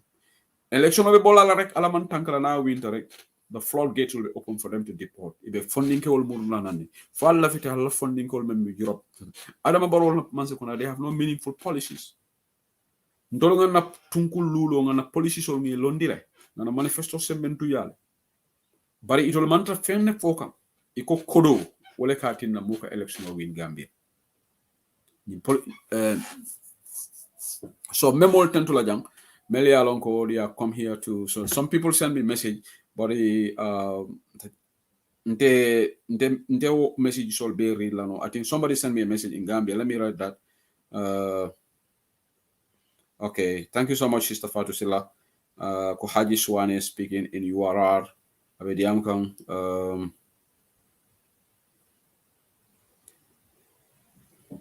Okay, now a very important message from somebody who is very connected to Foni. Ako, hi, Barrow and APRC executive are playing monkey games. You see, I said it's the executive. I can comfortably tell you that APRC grassroots are not voting for Barrow. The command center of APRC is in our neighborhood, and they are not part of these monkey games. Time will tell. Then I kumajamal fujan kan points to validate jang. The people of Foni will never trust Barrow because of reasons. So this is somebody me uncle. I knew message Kenya be platform American, very connected to the Fonis and Foni. So this election is going to okay. Dole ko nga audio play jang Fatou Sila si say Haji Sawonela audio men play jang. Let's listen to that. Assalamu alaikum wa rahmatullahi wa barakatuh. UDP URR diaspora chapter na konton momodin itola lawato. Albadima Haji Swane wolka diamale. Sato ko ngi damena sa wolo mon fonda regionti URR ngata opereva regionti. Bari alsalon ko de bi fana president Barrow aya busal fo poto juro. Ay mo ke ko tenge. Ndia beke president be sonko la ka fo ko president mo le sonko ka fo ko. Banza wani mo sonko da ma be sonko ka fo ko la bi de nyaaje. That is fake news. Many imagine in the whole world a president quarreling in public. Yeah. Sonko la ka fo ko maje. Many imagine bi de president Barrow fana I would record fana set. Amade ko be I record le set. Kagum Donald Trump wala record set at a break. Donald Trump ya CNN and you also take oppositionality. Kaliko ne bukatla kuni mabone kala kukono mabone. So president of Canada should become about aware. After Gambia you also like record break wall. I can then you also call beam oppositional. So we never try to go to ya national people platform ojibe. Mala Barrow media empowerment. Akoni mele matla do ko jela Barrow jela yo jibe. So I Donald Trump la record break yele. But after I record kudo sebi. Anim passé area council chairman of Fode Danjo kantu wole anya mandi jangu warol. President is confused and desperate. Abe jakalene anda confistale. Sayo kan men anim sudan wolo nyama to yata no sudan nyola. Ay Fode Danjo son kandi kafbale kon labi malsoto. Ka photo bi President Barrow ya Fode Danjo son kandi yele bi. Fode na tay Fode ko manadola ko chairman. Me President Barrow diamol boganden ko chairman. Chairman kay ko nam. Ako yo tilan minister record so ngapla non ko nata yo ara jafon me police le order la pour arrest in public akaya plan non ko nata yo ara ay police le order la pour chairman Danjo ya arrest pour mune kama wayat la minister Musa Drame wo record be on Musa Drame ni masola ko ni abe fode treating kan abe fode ko kan ka fode silandi ka fode treating ka fode pressurize so wo ko la Fode was intimidated completely by Musa Drame ni masola ko la so ate ko Fode ya Musa Drame recorded so ate president ate ya ni ngene na ta pasi ya ni plan wala mo ka police order pour ya Fode danjo ya arrest wallahu akbar tata ako Fode ngo asla na fonte mu tole woleti ako ntina na fata president maro mu tole woleti ako atati jato fala ngulo kon la ayo jato nati ayadi mo furi wala ayo mo jato tu mo furi wala dumale mo furi wolti wala mo opposition wolti ako le mo furi wolti dumale mo furi wolti wala mo yidi pin wolti ako le mo furi wolti president tata ko ate ya Fode la campagne sponsor le $600,000 wato fente transfer de Fode la jifo ko la buto de Fode la jifo ko la ate ndres mu ni woro bonni ka Fode la campagne ka di Fode la pour Fode la campagne amba sponsor president ko ko fara fido kuma ko ni afana man soto kuma ko ni fara is misleading Fode da joni man ko do receive president baro bulan directly ne mu $600,000 Fode da jami receive al campagne wato wala mu $350,000 that's wuli kima so that's talu to the United Democratic Party abotana UDP le bula kana ka di Fode da jola pour ala campagne ka sponsor but president adiamda akulita woro Fode ni request mandara pour president ya menke wala mu nyinto ko campagne ko la resultant sai ankelo nen kan resultant sai wala julo selta Fode la campagne la wato la so julo selta ya yole julo sama president ya akata to jola resultant lu bata bolo resultant lu ay wala nati fu ko julo jo amanna wultan sa fannade so nako wultan woro mala ali jumal kan ko kumo ni aman soto kumo ni fana fili kumo lamu kumo ni mande kumo baraka mutam ko masoto non mo bole ko de ka ako Fode tanjo yin ko baro jamaltal de baro jahaltal bay Fode le baro nyaman ni kan Fode tanjo le tata salo lo sa saba samba lolong baja akunda sonkunda base ida kan so biri aya fallon anindi tema anani mani nyondo ko sifalka so biri ni kada jam personno bi ala bina base a jomolta kantum amam molti no modo da mal sera molti moto min balu ma yalo na falen suma dala biri ni jigjo bi amla na sabe na Facebook page fana ko fon lesu moto ko count moto men na kala de personno ma ko boy ko la men bala ko man sakunda aba do ko wala moto atagala ko moto tan woro wala ani moto ko non don tinga men je ngamen count including personno ko la moto ngamen count ni je nyala ni count ni konti so moto tan wala moto ko non to wala be personno ko boy ko la nyaay men je men be lori nyaato mawol je men be fado be silo ko mawol je nyala men yalo ko ide police nyaato moto na je nyala men yalo ko ide kata UDP la biro la kata Malik Johnson moto men bo hako wo ko la ngol count 79 vehicles were barola kombo kola all government related vehicles so bring baro from abulin abulin bring anya mo danwa je men yalon ko le bata bulo marché doje anin ay buro fana men jaro abano ja calculate a longo politico ti ata bula yuara ni na politika ma fengol men yalon ko le bulla pour ka politico ni yuara jam anin NPP from yem fekle so wo kan fa le bato wo miro le bato avec jumol gat avec kan ko men si bole mo anata Fode nyala so amire ko be simo ko le ka fo ni Fode danjo ati fana be ko tuti nyaka nyaka do Fode danjo le fana be salo lu kan ni abesul da kam molin molla namo abe mo ndike ma ini mo transparent mala lankin mo ko la be molla namo ta kam aba mo ndike ma ini form of development me alon ko mo ni me mi kaskeno mo ni me ko ira kan so keno kan da president baro amal na fi yake wo kamala ira kan so yanda ka subvention yanda ka koro meso ko bona masakunda babulla baro e bampas amanso ko koro di ira kan so pour ya di ruwa ko tamandala jam so ama mira mo Fode danjo si linyom projet baraka don keno ama an momira so bring ay wo jaketa anu bi ala ben ndo aje dindi mesolu ani lumtamolu woni masakunda moto ani masakunda dogola so yaro ni aba fa malen sekito le la molu wolle bala krado kon la nyamata akom fista a jomolta a desperata sa ko moto monogela na kelo boy Fode danjo kam so wo kelo bi baro ya kelo le boy president sonko bale boy ndi Fode danjo kam bi barse marché auto albe sa kala moto wonya ka president baro sayo kay mom ala luso ni abe ko kanne kam anya ma kan sai ala bakaba okay mari ngolo wolong wo long Haji Swaneti Adama Barrow reportedly confronted Fode danjo in public ka kamfa ka fuko ate a plan pro arrest because we at the minister record signs of frustration and ngana sister Jango ba drama fanamba fokam samora ba fokam ko elani rally be kurudi kam molla le pour fonti in Jimara So Ninga Momodu Bailo Krubali Shotoja, maybe I say Ninko elaborate more. I don't know whether Nancy, maybe you can message him to see whether he can call in to Bantaba. Because Malam for he's available right now. MB Krubali can come and add meet the bones on this issue. Ayaje Ninko in a state of panic, Ninko panic be Araba Barola Kample, panic manta UDP. UDP in Dolo Latam for all in the Olution Bop. The Gadega UDP then Olution Bop. Tay UDP ñoo wara nek ni roni gannaaw parti yi di ron ci gannaaw parti yi di len di out coalition because we believe in ourselves ya hada mari ngoje ni late fongole be tonya ka ma foko mol man kafun mo mbete yale but in tolman desperate nim mel la fitana la kafulo UDP la our doors are open APRC dingolal sinan wala le kafu UDP la but we are not going to go ka molu bribe ka hotel jo molier only the name of winning president. Yaje Momola, the person is desperado. Adama is desperate, and Gambian sold the Adama Barrow title lesson on December 4th. Take this to the bank. Gambia Kunumana Bima man killing. Gambia 2016 and Gambia 2021 man killing. Moluka Gambia Gibeleko Kununko, Gambia Fall intelligence. People are more conscious. And the Wobek Funtila ni election autoly. Salia Jelem candidate will Jamal Ben Melka Funti. Because Gambia Fall intelligence. What Apollo nini Facebook or kamolu kunindile.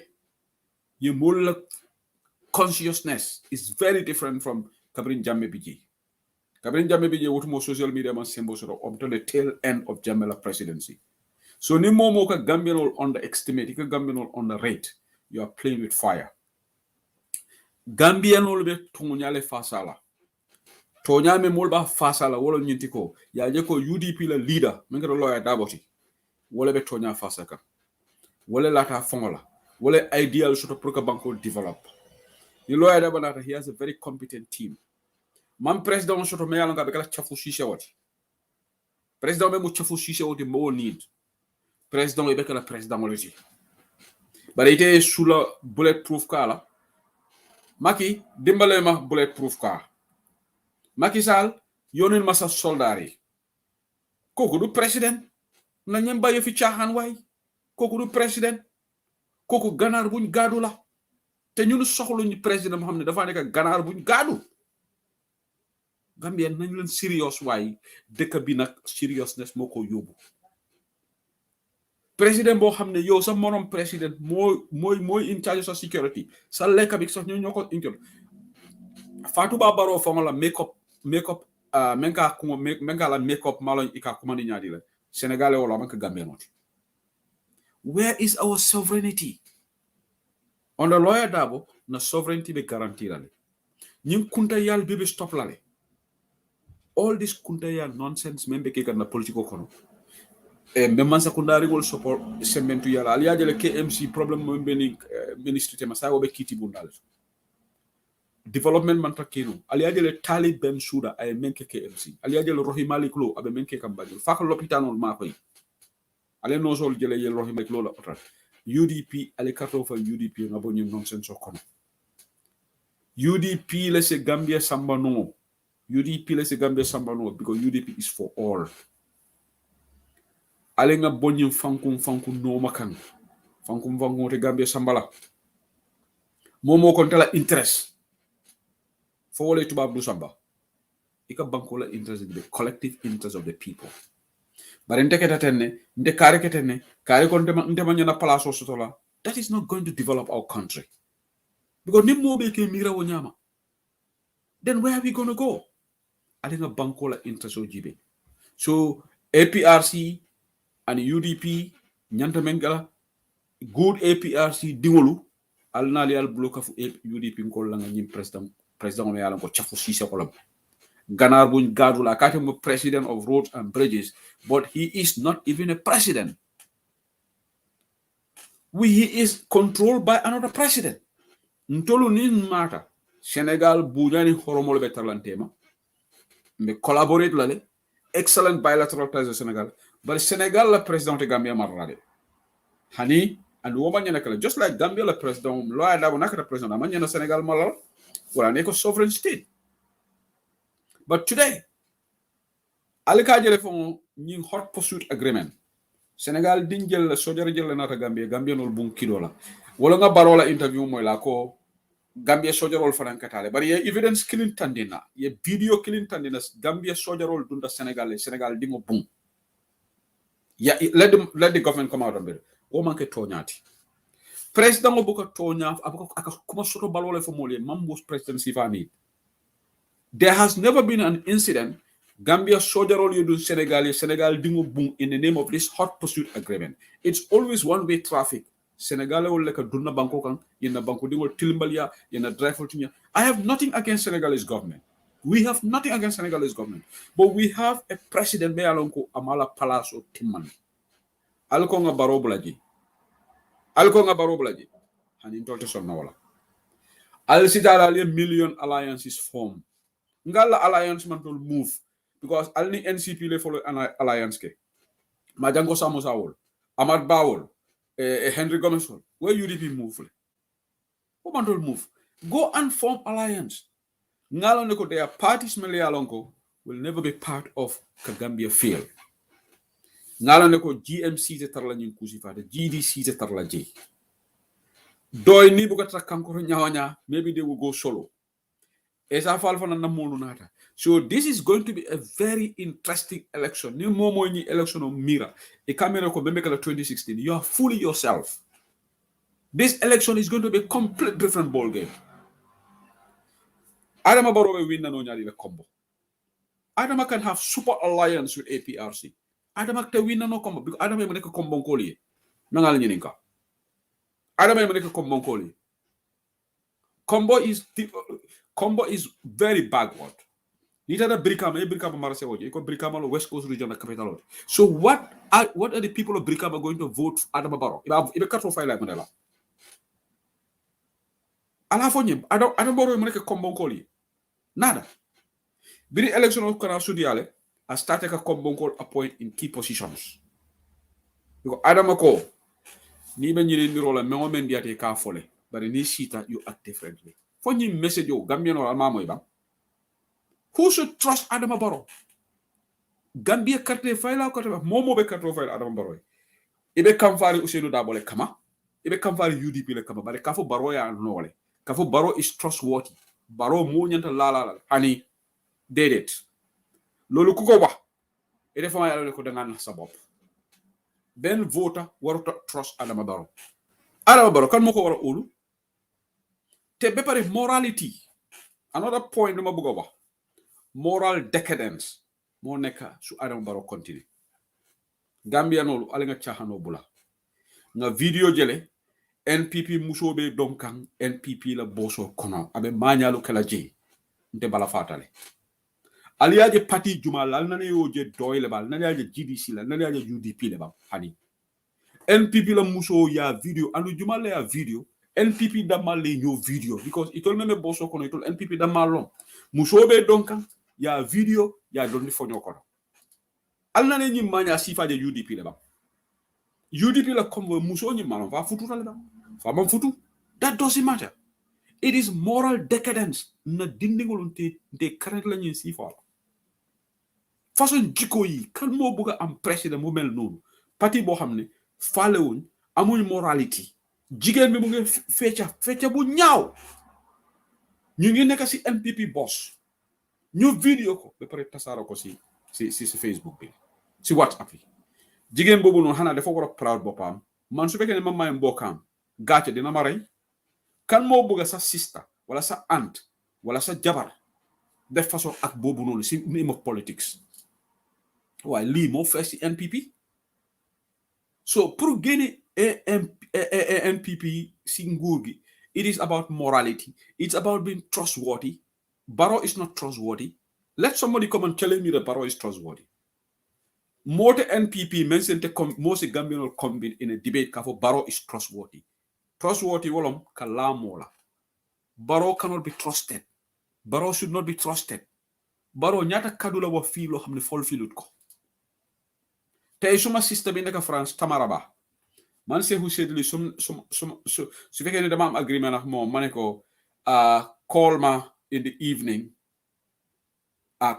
donate na UDP UK chapter pledges mama suma brother bi Ablay Demba nekk Italy waaye ñoom buñ doon joleen saxli man dama am agreement ak ñoom ñu call ma and I fulfill my call but une fois su fekkee ne Tamara ma ne ko ëllëg nga call ma pour ñu def arrangement naka ngay def sa contribution bi then Tamara call ma amut ma so Tamara trust me ba pare su ma amut dama ko war a yónni message Adama Barrow dafa ne Gambian si moom du taxaw 2021 du li la wax ma ne 2021 du taxaw akate loolu 2021 fama ñu nef Adama lot Adama ko abe mani boto da jindi lale $700 ayakele ba amaki Adama yemene promise fulfill the promise Adama nin coalition agreement sign so Adama is not trustworthy ken waru ko ulu bepare Adama dafa undervalue presidency president boo xam ne da nga wax taalin gaar waale yow doo wax looy diggante dëkk bi yëpp a yaaxu Gambia teel a gën a dellu gannaaw jigéen ñi ñu ngi dee si matukaay dëkk bi mënut a dem security sector reform amut sàcca bi bari na corruption bi bari na gaa ñu ngi xëccoo man ñaata kër lay samp bi ko président bi moom ñu ne dafa approve as requested moom du dee scrutinize dara teg si nag ñu ngi nekk si loxo Sénégal waaw neexut a wax rek waaye tey Adama Barrow Sénégal ñoo ko dictate it's common sense you're gonna have a Senegalese security firm giving you protection you don't trust your own Gambian men Gambia amiolu nale carte o fay Adama Barrow ye wala la ko jahalo so wara brikamo bay fay fana promiso ke je wo gadino me ka fa ker musolo be tar la sirine rek ila gadino be jibon ana gadin bobu non ako abe mosque de lola 60 mosque Banjul Bara bridge akaba bridge lale hani say fe manke je hakalan road nyomi ngolo bila la silo tinyata kununti silo mande da hakalam Banjul okay MB is on the call matinga MB ta MB so Enembara, you're welcome to Bantaba. Thank you very much. Bejandora agara famodi. Nko ngama bi kule ketala ma fongola. So lafite na ko Senegal because na hajila audio la moele. So Nancy you wrote about it. So can you elaborate on this? Manaketa exactly MB. Well, I didn't only write about it. I actually spoke to the chairman. Mm-hmm. Fode Danjo. So what I am telling you here is from not only Fode Danjo's mouth, but it is actually a fact. And from what I am hearing, that people were standing there. Okay, I've in the local languages, MB. Promo Jama sa understand. Yeah.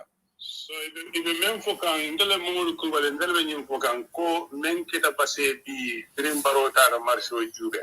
Le men fokan ten nimbase area council chairman UDP member Fode Danjo ni wala diamuda. Ninna party militant sol fanan diamuda je.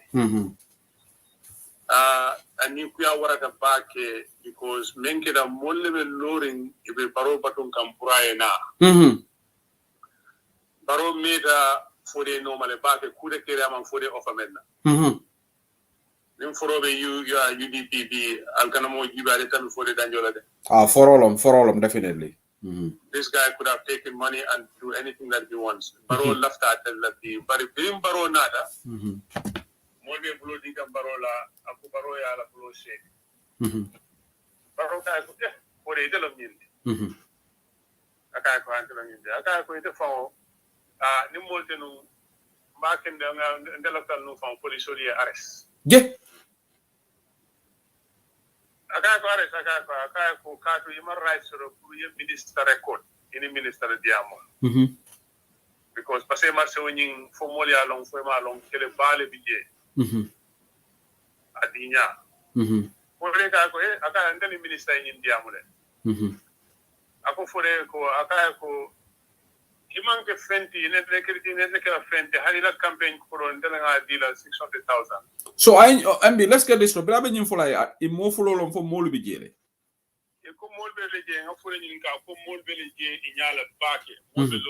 So I hope somebody actually have this. I hope more of the recording also. you know, I for the kai ko but in the minister in Diamole. Akai ko akai ko nte kita ulo kono ngajato fa ngana ngadi mo lawo dinkuru ya nte daga do. Alo diamu sifalo. Alo diamu sifa wala ko for the. So Gambia will financial long memento because alaninta URR wala ka ko di labe do ka URR. Akata campagne la je because I wala sembo babu je le bari momo ni kana sika nyina ay nyina ko nyeme yida wala nyende ko ninga baro bula sawala. Ninga baro bula sawala baro ma UDP doron jampa baro e Gambia bele jampa wala na bi ndamo woni kurwa membe jam kale bi. Barola o kacha to albajira la kacha killing asida apo ko atebenu korda dol kono bo alfalka idumulle fasa katambi ateti bari bi ate barkata no video ta nga kuntum because barone ne tatan dalla korda kono le nga di family de la nga jaje tema so bi after 5 years me alon ko baroka na la katambi na korda katambi bi adunta ndepo bama tamo ko bama le kan kade natale pour ka konton pour ka conseiller ade ko bringi mesoro de law ko trapna wu cendu men kije de la pabi strict tele wala nabi atebe dame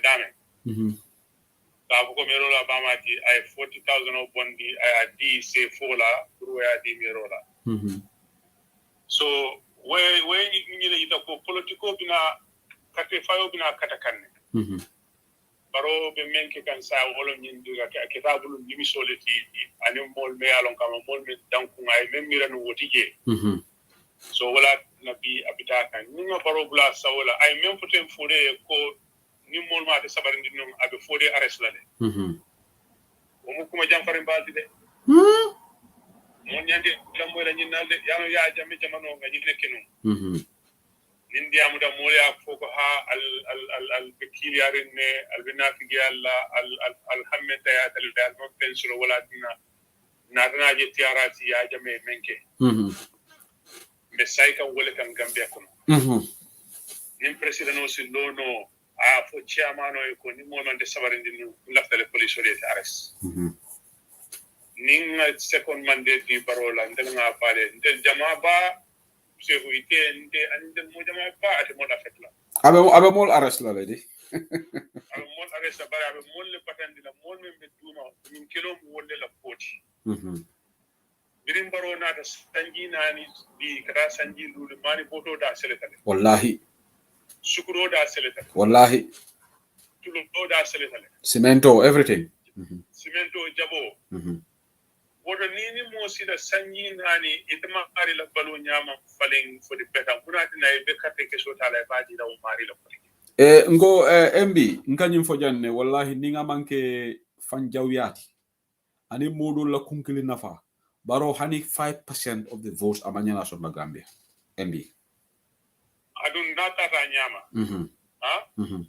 mol be tumro la je bari alindel fana yudi bin kol ya fo nyame alinga mol enge na tonya fo because même mu nyumu la balwole ni manke Useno Dabo ni manke Paroti ni manke Khalifa Sallati nyumu menti yudi be men fo kale wolo nyinde ko sanji lulu tambe da bere ale president wota tonya alla balu nyama fali alo bri jol men jeka ta do monola aka la mano duranola al diul man do ko so karambul man kadi loptanol bi na musobe fakan tiwdo bi le tambi wodo nyanta wulelen del be ngalon ko nyman ko product kilo de nyum life and death kilo le di wala nyede ko for the future adu funding kilo de bi jang alin kanam pandene jimbe ko di la baron o bi ya jame haynodi APRC friend ya mortgage ya la life mortgage bari MB before ngata woto nte nying is a very sad story.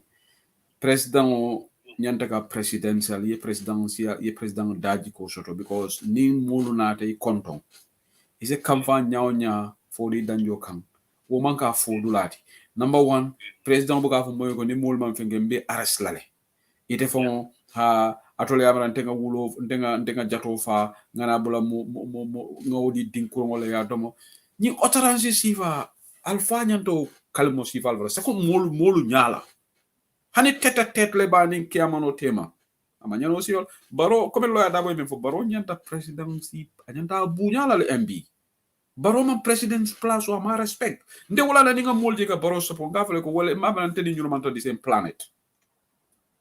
But you say, well, this is not the first time. You monkey follow the group baro nyinge. The phone la brother me along ko ave UDP. And in baro benta abatwaro do so salo wa me na bitaje. Allora ko telo mi yenjampa. Yeah? So baro to baro nyimu kule di me along ko ni man tra fe it akatale for personal.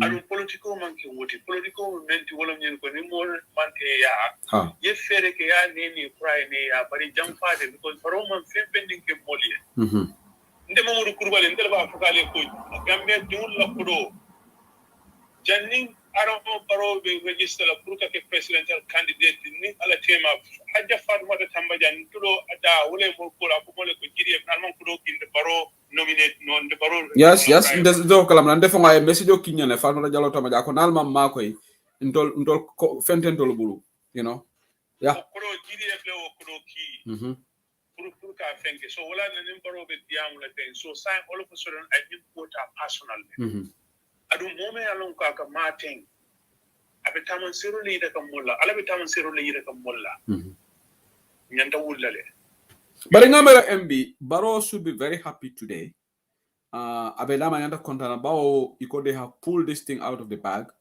the APRC executive alliance with NPP because Ndeboga command the APRC-NPP alliance is APRC executive.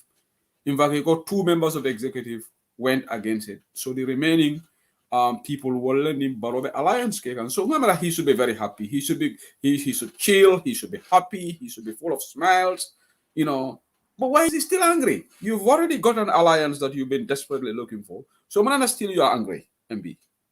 Well, he's angry because Baroya Luneko, right now, I Luneko based Kendo Tabulu. So this is a little added base, but it is not guaranteed for Baro that he's going to win. Because APRC, APRC, Foni, Ibaman de Jebana, Tambi de Jela, Imambanga. Yes. Me will analyze Kanjang, yeah.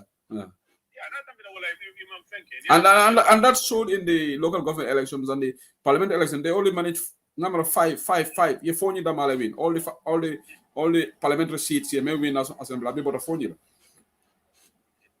So you know, all I can be all member carrying things safe.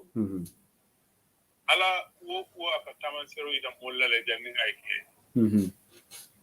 APRC mo kendo beleje mo kurun beleje bari patilom patime ya lonko ya jamela time ola nyile mol oppress bi puruka lo ka fu ko atini APRC fond ye coalition okay harmadin kendo be dawoda gambe banko kan mirobe kun kono bi ye farol menke ye tocho menke ndan keleta meye ngona dige bi wala inter jamfa ama UDP doron jamfa ama loya da doron jamfa ama family doron jamfa meli alon ko akuluta wolle bulu bi ay gambian kolle fa jamfa anin victim sol wolo emmi mela kuma kuntu mbe tala solo sande na muso nyima mbala video jibeka ngamra ani Ibrahima Jara wolle interview soto nko baro ay consent soto la MB because bi baro be da MB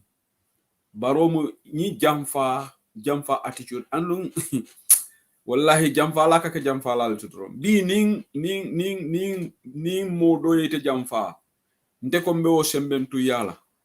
I'm just digging my own grave, MB, because I menke tela bo le kelante fanana simple. Definitely. APRC alone, but APRC fan be dam MB. If you find a protect can wala na nyembe nyaron ko la be fenke la be fan protect can police not the general APRC, but it makes important to be niaje baro nyinke. It shows all the signs that I alone ne ko amanjiki afangola party. Exactly. I presidency on for 4 years. Yeah. You have to go to the people that you defeated. Yeah. Because they were a dictator. Yeah. And you have to form an alliance with those people. Gambian call this is Ninko Abwatele Slang. The lines are drawn to Babot Fontonya. Alimata Diamu Namolia, Natonya Idela, December 4th, The good thing is MB Fonyi me alongo atolo APRC stronghold. There's a massive they are saying massively a big no to this alliance. So which is definitely going to be a challenge because Fonyi they no to coalition ila headquarters be Fonyi le. And in fact I'm so very sure they were going to speak up if they amlale you know press conference okay you will hear from them. They will come out and tell Gambians go no. The executive may have signed this, but the hardcore, the grassroots of the APRC are not going to support Barrow. And Barrow had big disappointment on the election of the MB because at the end of the cool bitala titala wonyama. No, he's gonna lose. There is no victory route. Silo the keri niya jube. Barrow sime win no Gambia kaboko na karapo kado. Yeah. Yalong president election wato e ka jube le yapo there is a route to victory. Yeah. Silo me along sikanye no. Yeah. Was silo le tije be jikiri men na wolo ye member Barrow believe ni men na wolo jiko incumbency power. Exactly. But what tije be silam be the telefon nyanda celebration o kila be kado del ngame yita wolo jiko. I am very proud to join the UDP. Yeah. I could not have dealt with an alliance with UDP. Yeah. With APRC. I don't think I'm making wording second member struggle to be. Yeah.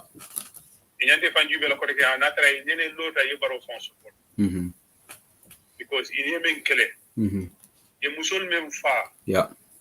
You put a musul menka yela musia, you kill the care table. Whatever Buru can Gambia Banco can be. Yeah. You monkey, Usano double a kilo today.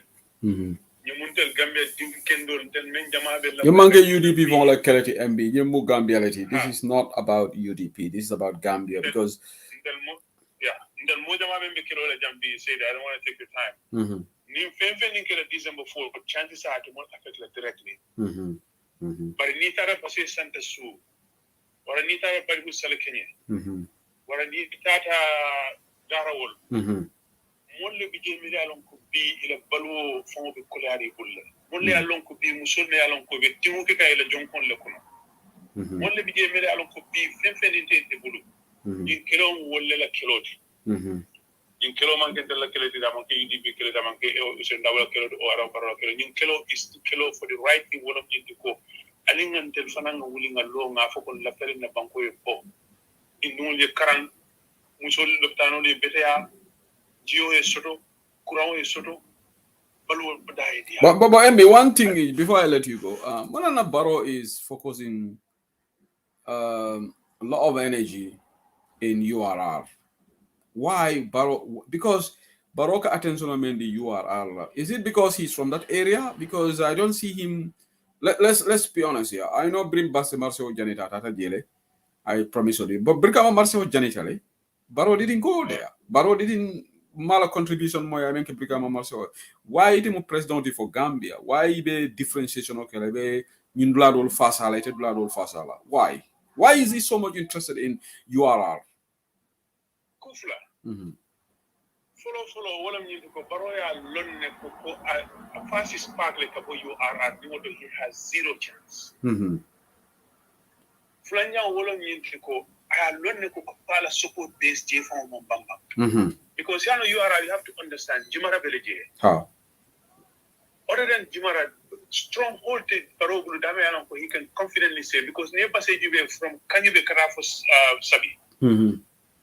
He doesn't have it. Namanke pockets of support. But there is no area he knows these things. This is why he's focusing so much there and so much on APRC.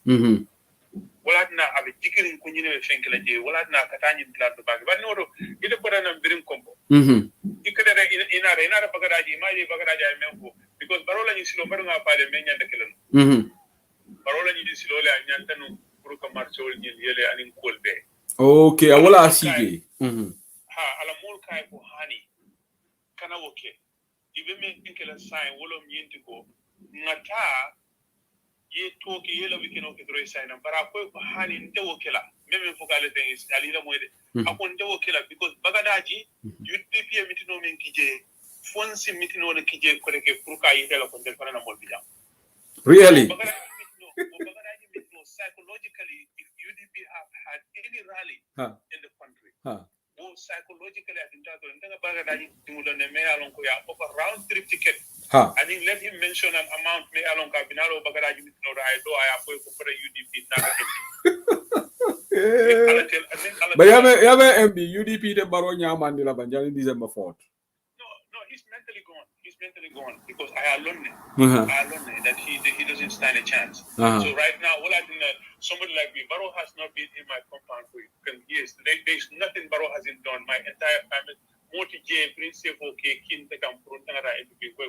that's why today he made a desperate move to go to my own mother. To just go. So I made a different normally pre cross carpet. Oh yeah, clearly. That's no secret. But they have always kept family out of it because there's a time along I did live with this guy. Yeah. But ask yourself, after 4 years, you're passing a compound that you claim that you have once lived in. You never got in, but 3 months before election, you decided to go put it out for Mero Convenge. What I'm going to go sign, the last resort is let's go to the mall. Yeah, Jambe in a case. Now, Kotela Alpha Lea. Nila Alpha Mini no I killing. Baro Benin Siloleto. I mean, in roll the sign, in no mistake with the phone of Katik Parola. Thank you so much, MB, for coming here. I don't know if you comfortable come online, but in person. Yeah. He'll be very, very candid with you. Yeah, I will love to speak to Kiaman for the Danjo about this. I'll definitely love to speak to him. MB, thank you for coming on. Thank you. So okay, well, URL na Barima Badi MB URL MB Krubali UDP la Barima Ba. Thank you, MB. Thank you, Haji Swane. I remember the URL. I'll validate at this point, but this is very embarrassing. President Adaba Barrow reportedly confronted Chairman Danjo. Molu nyala ka fay ko ite fon ni molman be arrest le because you're not minister record. Well, Sisla ngaje Sisla ya safajanko.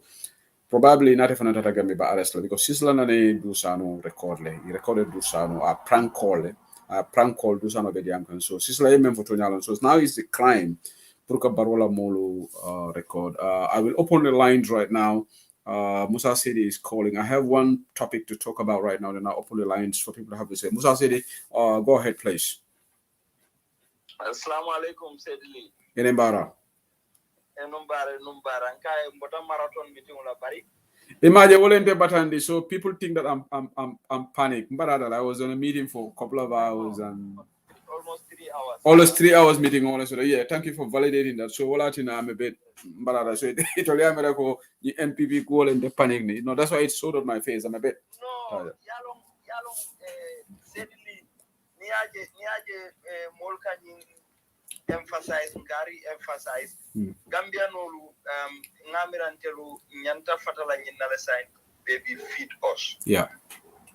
Gambia political haniyatra ko sign no mari untaje bari political trajectory benyami nyantale ye understanding sotala sign. It's very simple. Be hani fenke malombe politician du male fa for la Gambia. Mari nyadi la fa Mari Rose Lomba. Mari Rose. Ha. Ana fintite be mol jelale finta. Frema esa falla meeting with Banjul. Very good. Did you see the crowd that came out in Banjul? Did you see that? Exactly. They don't expect and momo e Gambia political situation London. Yalongo esa falla finto fon. It is favorable to us. Woman tell you favorability. Ya understand? And Fulanjango, Mimbige APRC-NPP line coalition. We need to laugh at this coalition. Nimu APRC. Okay, go Mari Soklom, not Mari Rose. Mari Rose. Thank you, guys. So, APRC-NPP line coalition. Read the body language of Fabakar Tombonjan. It is like condition levelary. You know, min keta nyinulla. Itel family afole Fabakar yafole hani biala diamo kona ko. Ila committee mi alonko representing them bringing NPP la negotiation. Ayol fole. Andu wolbe mabori nanu wolbe ka deny le nunko etel ne baroka nyojele. Niela interview. Habamana nama NPP la negotiate all for. Ama wolfo. So what went through? Yeah. So Ninimam put on pen and paper. Ye APRC fananje Fabakar wolu. Ye nyimin kete if they found the Sansanka legally. But Musa, that is completely naive on the part of this APRC guys. Didn't Barrow sign the agreement, coalition, the gentleman agreement on mentioned the cab, Ibela signature video. The actual agreement was not signed. Barrow Gribe Lola Jama Hall. Candidates will be they sign. Barrow's signature is on there. If they all committed, Barrow wrote coalition of committing himself a 3-year mandate. Signature doesn't mean nada to Adama Barrow. Adama Barrow doesn't care about signature. He can sign something and tomorrow he will just renege on it.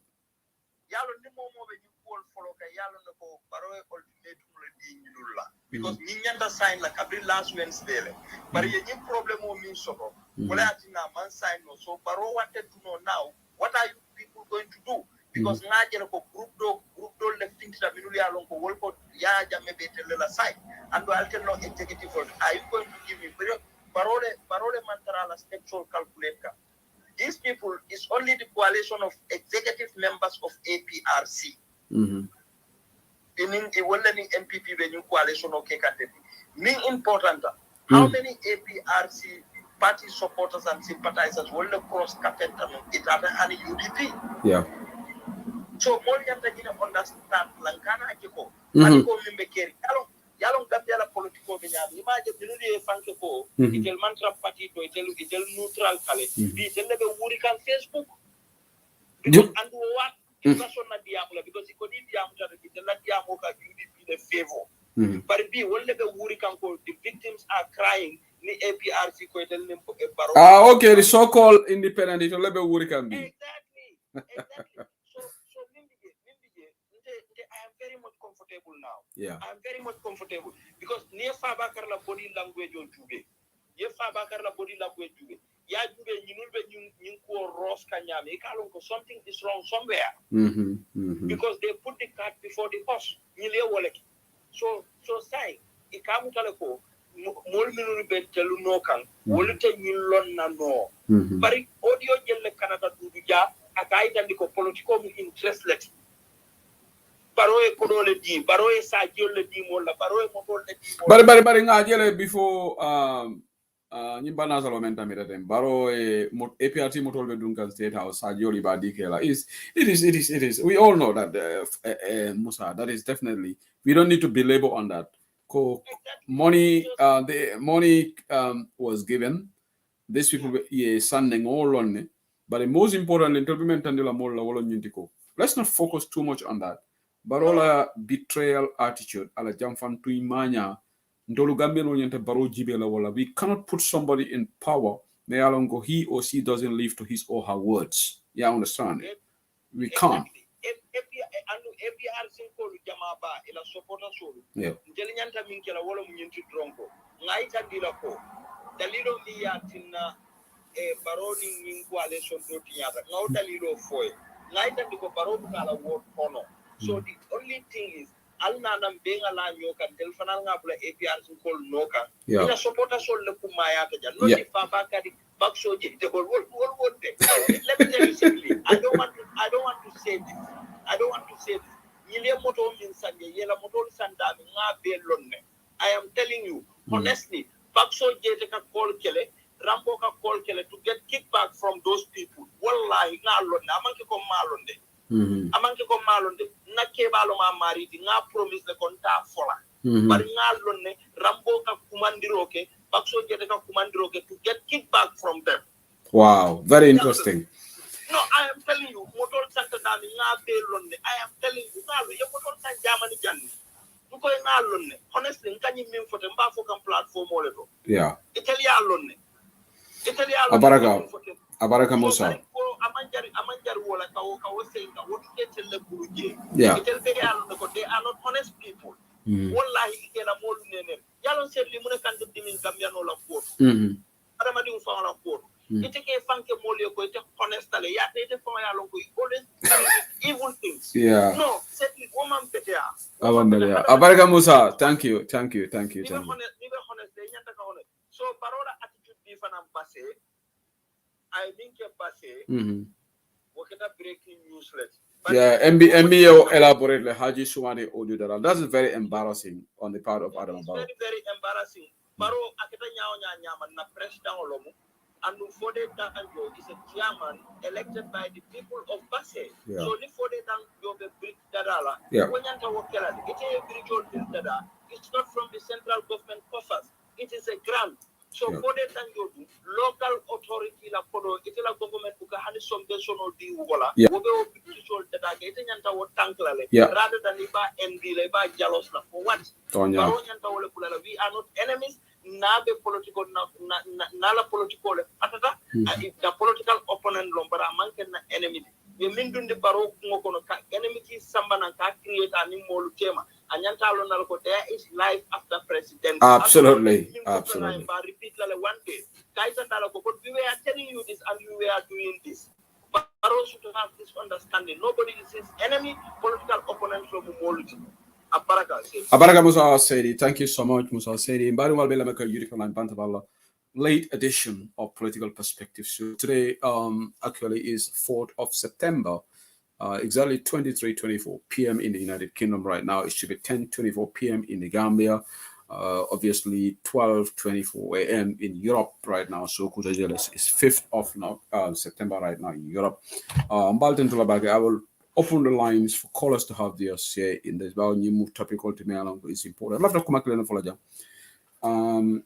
Nenga daji kolu jibe baro mu jahase laledi baro ka family fon dundi nyolale.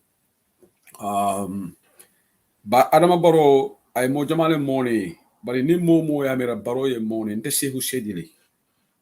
Wallahi, I will always defend the truth. Let me say that clearly.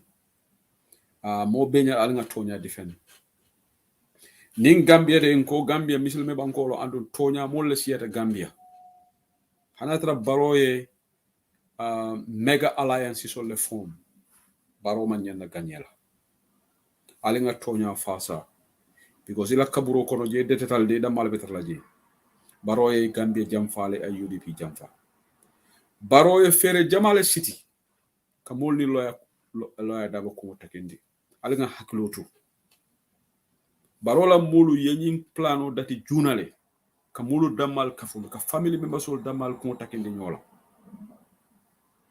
isida yafo ko kare le loya dabole kare bay loya dabole ko kare kana ke palaso wasa jane membe New York molbe yalon ko wasa mo UDP bare ma balati wasa jane Ibrahima Diba wolu bo chedi kan wolu ñun yakata baake do patiyone from 96 wasa jane biri la fita wasa jane faneta NPP ye fero menke wolom ka foko wasa ko Adama Barrow la fita palaso le de barlo dabole manson ye ñi mind gameplay ya mind play game te kan ya play mo jamaka but some people got convinced and lu yalla hadama dingo wallahi ñim political noringo Barrow ya dundi junale Barrow la mol ye ñi calculer junale ko ni UDP mam Barrow londi Barrow bala on party le form la so ye moneke I'm going to say that here for people to understand ya jibele diamu lalu melka diamu Facebook olto melka diamu platform olto diamu la bali ya ule target one by one itata purke ni loya daba kuntake ni nyola so mol mele ya lonko mandika kwa kama ko kuma kan sinkilingo ite bako wala kuma kan sinkilan bini mona ta ko ndese usele ma jana be tenne fonta nyanta wulila wala le ba ngamera nyanta na inquest kala do ba fala loya daba le kari bay place auto loya daba le kari so do bi je wole muta andu nin atara loya daba mo woke lakira lori ngo kitiote beni loya daba ten loya daba ko ngombe kala ministati ngombe kala ni ambassador loya daba manso this is the agenda for loya daba ko mol appoint Gambia bang ngal nyininka aliye barol hypocritical attitude because tonya president wala ka palasol di bi minister war adama iko loya daba ambassador beke banyulon kolti NPP kol mel bota UDP ka lawyer dabula bari bi to lebe sire 6 ministers wala bota banjol jumale appoint Adama Barrow jumale Mamboure Njie appoint Mam Adama Barrow murana man 6 ministers bondi combo mbale nyini ngala munana man 6 ministers bondi combo aye batule fo election o kanasi aye na sister samana ayo ako honorary appointment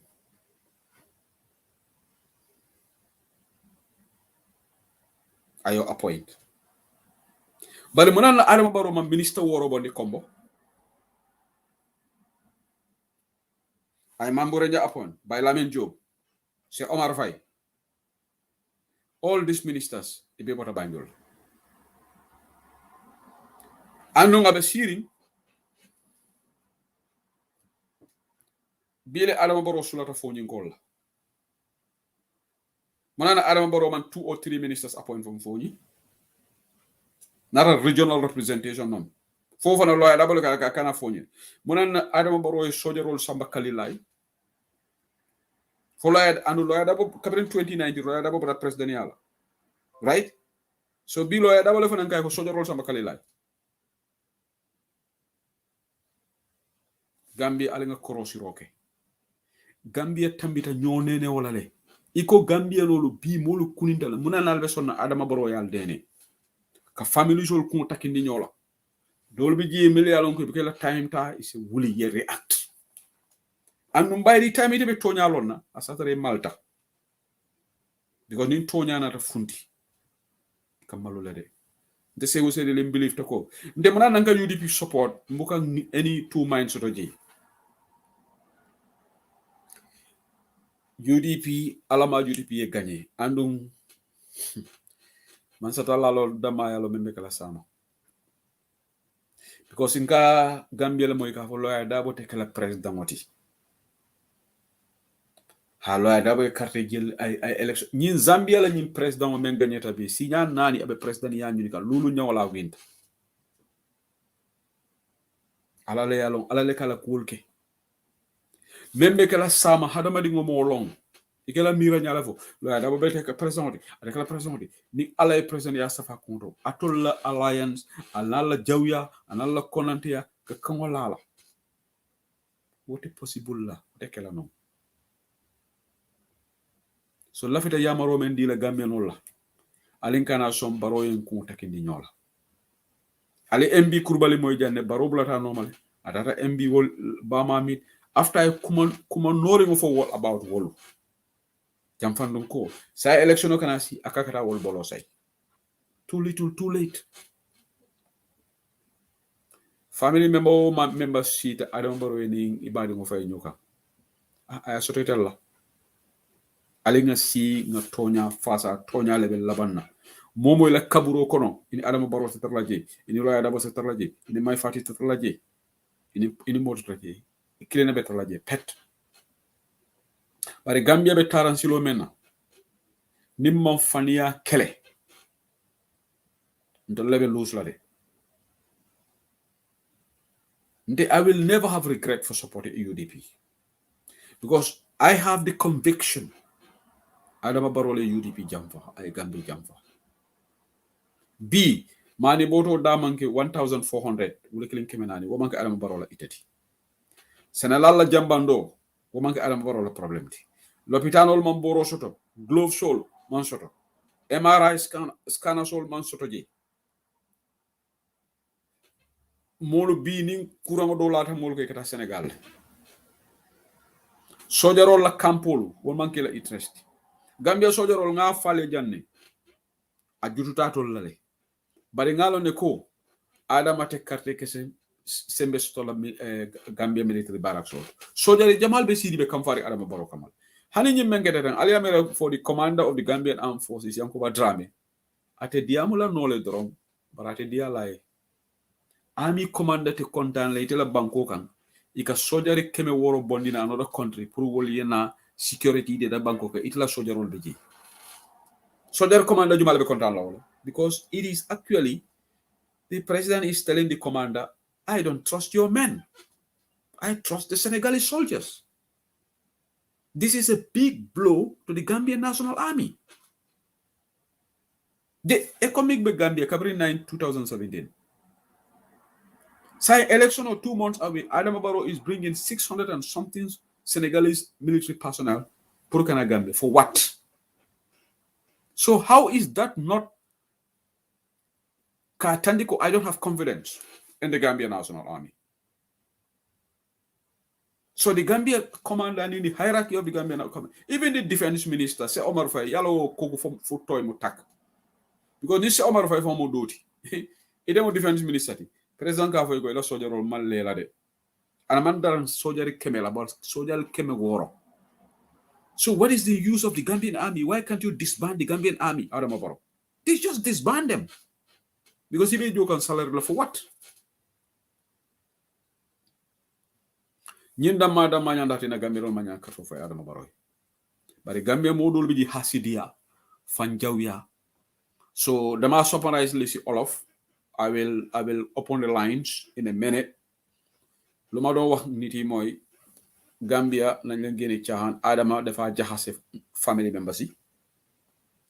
Adama bu mu starté li family bu nek yow so nek ko xamne yow da nga nek platform operator wala da nga dé wasi WhatsApp yi dañ dem yoni nit ci family ni wa lo Adama motax ñu daha ki lo Adama motax ki amo place.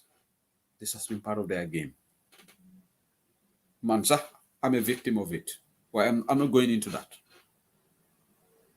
Right? Because man luma gumbo dega muy much. Fen def de am dole. Tonyale ka labang. The same who said I will live up with the truth. I will die with the truth.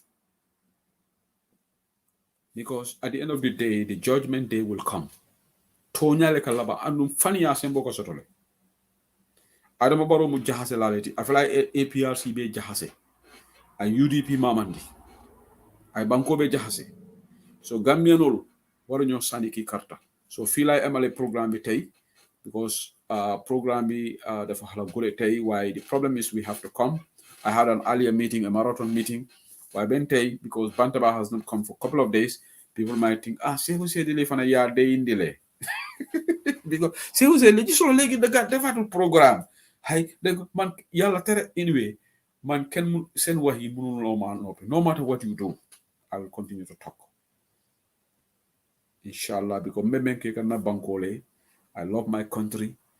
I am many diamo membela ten ni UDP manta tonya kan ndela jeroto mbe barola support la nu. But ndenga cool be 10 ne benga cool jibe until I'm 100% convinced UDP gagneta wo UDP man gagné ndebe baro ndebe UDP le. Anu ngalon ko inshallah ndenga sign solo menje. A sign sol menje ni election UDP la ba winna. And albe sila albe jahal how alba fala UDP ye ni gagné no ñaari le ñi patiol bebe baro koma ni election abe mo jamala sokla tek de suriban al CD al yalla celebration okay aleta Facebook live al ya fo alhamdulillah UDP NP ning disol sol continent alba fala maybe fo jino le katro fa UDP ba ani jino te katro fa la UDP ni election obe Gambia jahal la len nga ñum fali. This will be the model of all elections in Gambia. Because Moli and Mira what a killer. Because Dolubi just because Ning Alliance, NCP, they are irrelevant right now. And APRC fana Moli APRC fana influence me mutabe baro help. It's not going to be that because APRC is fragmented. And already APRC is weakened even before this alliance is over. APRC 2014, 2016, and APRC now, complete different stories. So get focused. We are, inshallah, we're going to win the election. The lines are open right now. I think few people call me, million call. I will call them. Sizzla call kele. I think Alaji Bambo. I will call them. Alaji Bambo me alonko abe jana. I think I called a few times. I'm going to give everybody 2-3 minutes for people to have your say. Call us all who can have your segment on Bantaba. Thank you so much. The lines are open now. Go ahead. Yes, Mr. Sidili. Nimbara.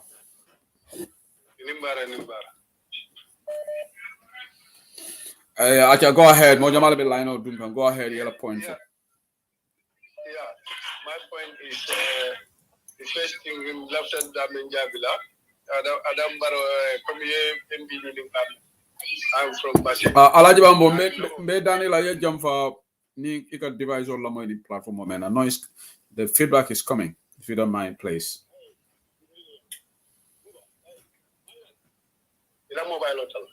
Yeah, please. Thank you. Yeah.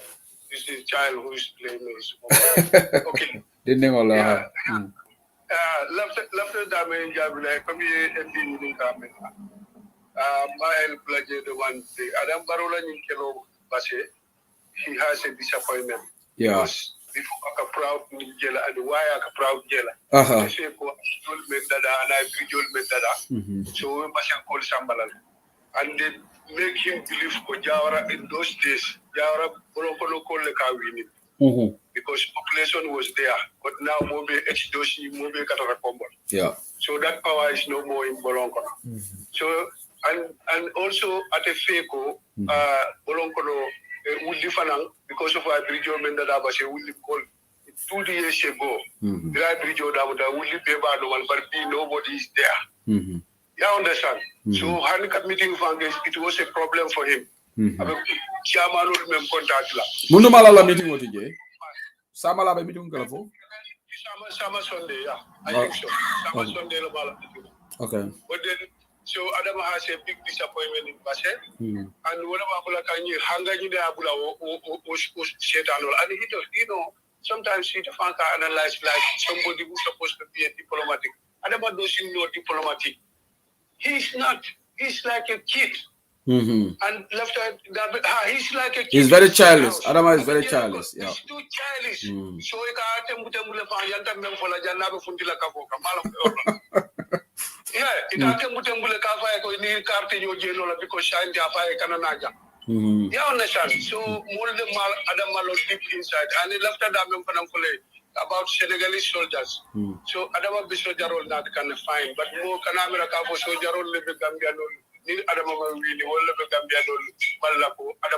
No. What can I mosila? Ninga alinga kato for dorong. Nago we will either Hani Senegal Sojarolo.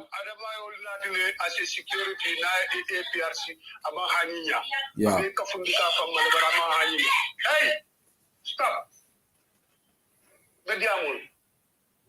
Okay. Okay.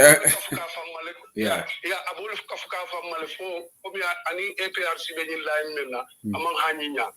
So those soldiers, Gambian soldiers, Adama Haniwalia. So Naketa Nama win. Those are the Senegalese people who have to escape him from Gambia. Because Adama didn't Gambia Kodometalal. I've been to about it price hold different color. Adama doesn't think about that. Adama came miracle la nasi tasira ni can find. Namashi Abe Borla Yamani Kodjama Dashi Senegal. Okay, Abaraka Alaji Bambo, thank you so much. Yeah, thank you very much. Thank Right. you. Okay, I think I'm gonna call there's somebody calling from Spain who called earlier. I'm both on call the message la call. I'm just going to the call log. Meli alam ko call kenon yafa diamala. A chance the momola. Maybe can call from the UK with a direct number. Please do not call with a direct number. Try to call to WhatsApp. Bemodole call come from Spain. Atemarima pick up. Okay, I will call Sizzler now. And Sizzler ma pick up. I'll go to the next caller. Do not call me with a direct number, please. If you're living in the UK, call me through WhatsApp if you want to contribute. This caller from the UK, Sizzler, go ahead. Okay, no problem. Thank you. Okay, Sizzler after audio ledundula forum corner. There is somebody calling from the UK. Left over Marifan call Sikala. Albella Mekam Bantaballa. We try to get calls. A caller from the UK. Caller from the UK. Nah. Ndari danga raba. Sahana nakam. Yagi alright. Wow. Lo amwasi manasi nak manasi tay mungi contande. yow sa frère yaa ngi ne UDP nañ ko joomal ma fa naa no UDP joomal nañ ko ba pare because tey sa daf doon xuloo fale de attaque benn UDP chairman Fodé Danjo ci public loolu laa dégg moom ñoom ñu ngi kilib kalam ñu ngi baaku ñoom NPP ñoom ñoo paranoïde ñoom ñoo tiit ñoom ñoo ragal man mënuma understand I don't know what is going on maybe something happened we don't know waaye lu ma bëggoon a wax rek mooy sew maa ngi dégg nit yoo xam ñu ngi wax ne su ko soo waxee yaa ngi fi ñu ne yow amuloo voter's card xam nga lan la gaay feel to understand lu gaay feel to understand mooy like personally yow yaa ngi fii yaa ngi am famille Gambia how many people don't have du soxna man suma bossa du famille rek man maa ngi am suma fans club foofu ñoo xam ne ñu bari ñoo fa nekk so man maa ngi fii maa ngi influence mu am xam nga ñaata nit lay influence pour ñu am voters card gis nga ñuy binda loolu duma leen dee faale sax xam nga ñaata nit ñoo ma dee lifin ñooñu yëpp ñu si suma fans club bi ñoom yëpp they're voting for UDP I'm here I'm giving UDP hundreds of votes you know so man suma ñàkk vote as card if kan moo ko war a seet sax yow tamit the same thing you have a family in Gambia you see correct so ñun suñu famille bi ñun suñu de xaalis ñun suñu famille bi am ko am dox am ko lekk am ko naan d'accord ça so yow soo ñëwee fii yow yaa ngi UDP maa ngi UDP ma ne hey sànni leen UDP mu neex leen naal dañoo am pour dictated by and force because this is ñoom seen njëriñ la ñoom ñun ñu ngi fi ñun ñàkkul dara ñun ñu ngi am lu nekk fi yaa ngi sax so yow soo ñëwee nga ne leen hey soo leen sànni de UDP mu ne yónnee xaalis so yéen soo leen sànni de UDP yaa ma suñu ne ñoom ñooy sonal foofu noonu de so ña ngi bàyyi nit di wax nit ne amu leen carte ñoom ñuy wax ne amu leen carte ñoom seen bopp sax ñoom seen xel yi ñoo gàtta rek seen xel yi ñoo gàtta xam nga xamuñu xew ñoom ñu ngi gis Adama Barrow mu ngi ñu ngi wane waaw UDP den ragal UDP den lu ba pare UDP leen ñi this people don't know what they are talking about waaye xam nga lan la soxna ñun 2016 amu nañu carte waaye ndu ñun ñoo push coalition bi diaspora played a meaningful role te ñëpp ñu doon wax fii diaspora kenn amutoon carte time boobu noonu correct so ñun influence bu ñu nekk di am ñoom pour ñoom ñi Facebook Republican leen ñi dugal bi ba pare man lu ma jaaxal sew another thing même benn tan 27 man lu ma jaaxal mooy yeneen opposition yi man lu ma jaaxal NPP su toogee ñu wax dara loo xam ne loolu lañu amal Gambie ñoom xanaa xamuñ ne ñoom su tawee lu ñu wax rek mooy UDP Ousainou Darboe lii UDP lee so ñoom ba léegi ñoom because of the hate of waaye man sew yana ba su wine kata billahi wallahi taala ñun ñu fay sona fi de non ya inshallah Adama du win soxna waaw inshallah man gis nga man dama gën a am confidence ne UDP dinañ win in fact least confidence I have always got it but in fact the last few weeks I got the confidence more te am na fu ma ko wér Adama Barrow dafa waste time am na form ñoom dañ foog ne lii dafa move UDP gis nga UDP is hard to crack UDP Yaya Jammeh si boppam dafa sona si UDP is hard to crack ba pare UDP dafa nekk parti boo xam ne fu nga dem ba nga foog ne waa UDP fu mu nekk nii gaa jeex nañ time boobu lañ dee gën a ñëw ak doole nag ma ne loolu moo tax sa waaji mu ngi jàpp man sa waaji sax foog ma def leen ne la gudd de maanaam si ma ne dafa gis nga bulletproof kaawam bi gis nga loolu bulletproof la de man dama tiit man dama waaru man dama joobi man xaw ma man pour ma xoolal sax Gambie ñun lan moo ñu jot ñun you see things right you see black you know la black li mooy black no this is white président bi mi xam ne yow sa jigéen ñi ñu ngi dee si lopitaan garab yi nekk yow nga dem jënd moto pour sa parti nga ne NPP one bulletproof car loolu xamoon ñaata thousands and thousands ñaata million la Adama Barrow spend si loolu loo xam ne mën na ko jox lopitaan yi mën na ko jox students yi and still some people are supporting Adama Barrow man gis nga man Gambian billahi Gambian dafa bañ am na ñoo xam ne dëgg dañ gis nga pour nga bañ Lawyer Darboe minute ne ma xamala laay wax soo bëggul Lawyer Darboe demal nga votal yeneen opposition yi waaye Adama mu ngi yaxa suñu dëkk bi wees xaalis bi si moto bi yow nga ne da nga bëgg a Gambie waaye da nga dama dooleel Adama Barrow yow ban façon nit nga naka nga lay xelaatee you can see plain light plain white yaa ngi gis plain yaa ngi gis Adama Barrow yaa ko gis de nga ne la non dama hate UDP dama hate Ousainou Darboe dama hate yi dama hate le man mënuma understand sew waaye gis nga waxoon naa ko te naa ko waxaat ma ne sew doomi Adama soo ko tooñee ba walo bala yàlla doon si dara Adama Barrow ai Gambia ni nyoko te hala ko hambe be bala mo te ana ki hamu na dies life after presidency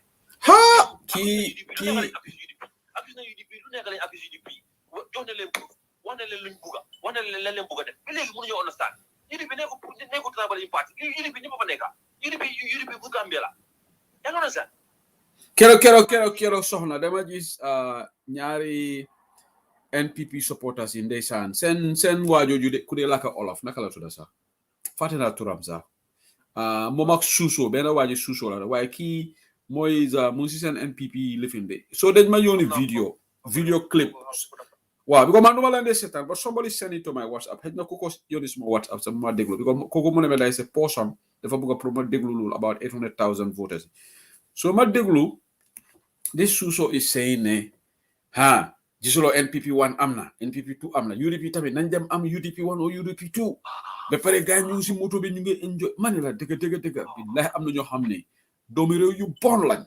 yow na ngaa tiitaru Adama Barrow jënd NPP 1 lopitaan yi ñu ngi sona Gambian si amuñ garab waaye yow sa individual interest Yaya Jammeh ak lu bon musuta am APRC 1 parti mu jël moto parti mu ne li APRC 1 ak APRC 2 la musu ko def. Another thing, hey, no, see you non-strike.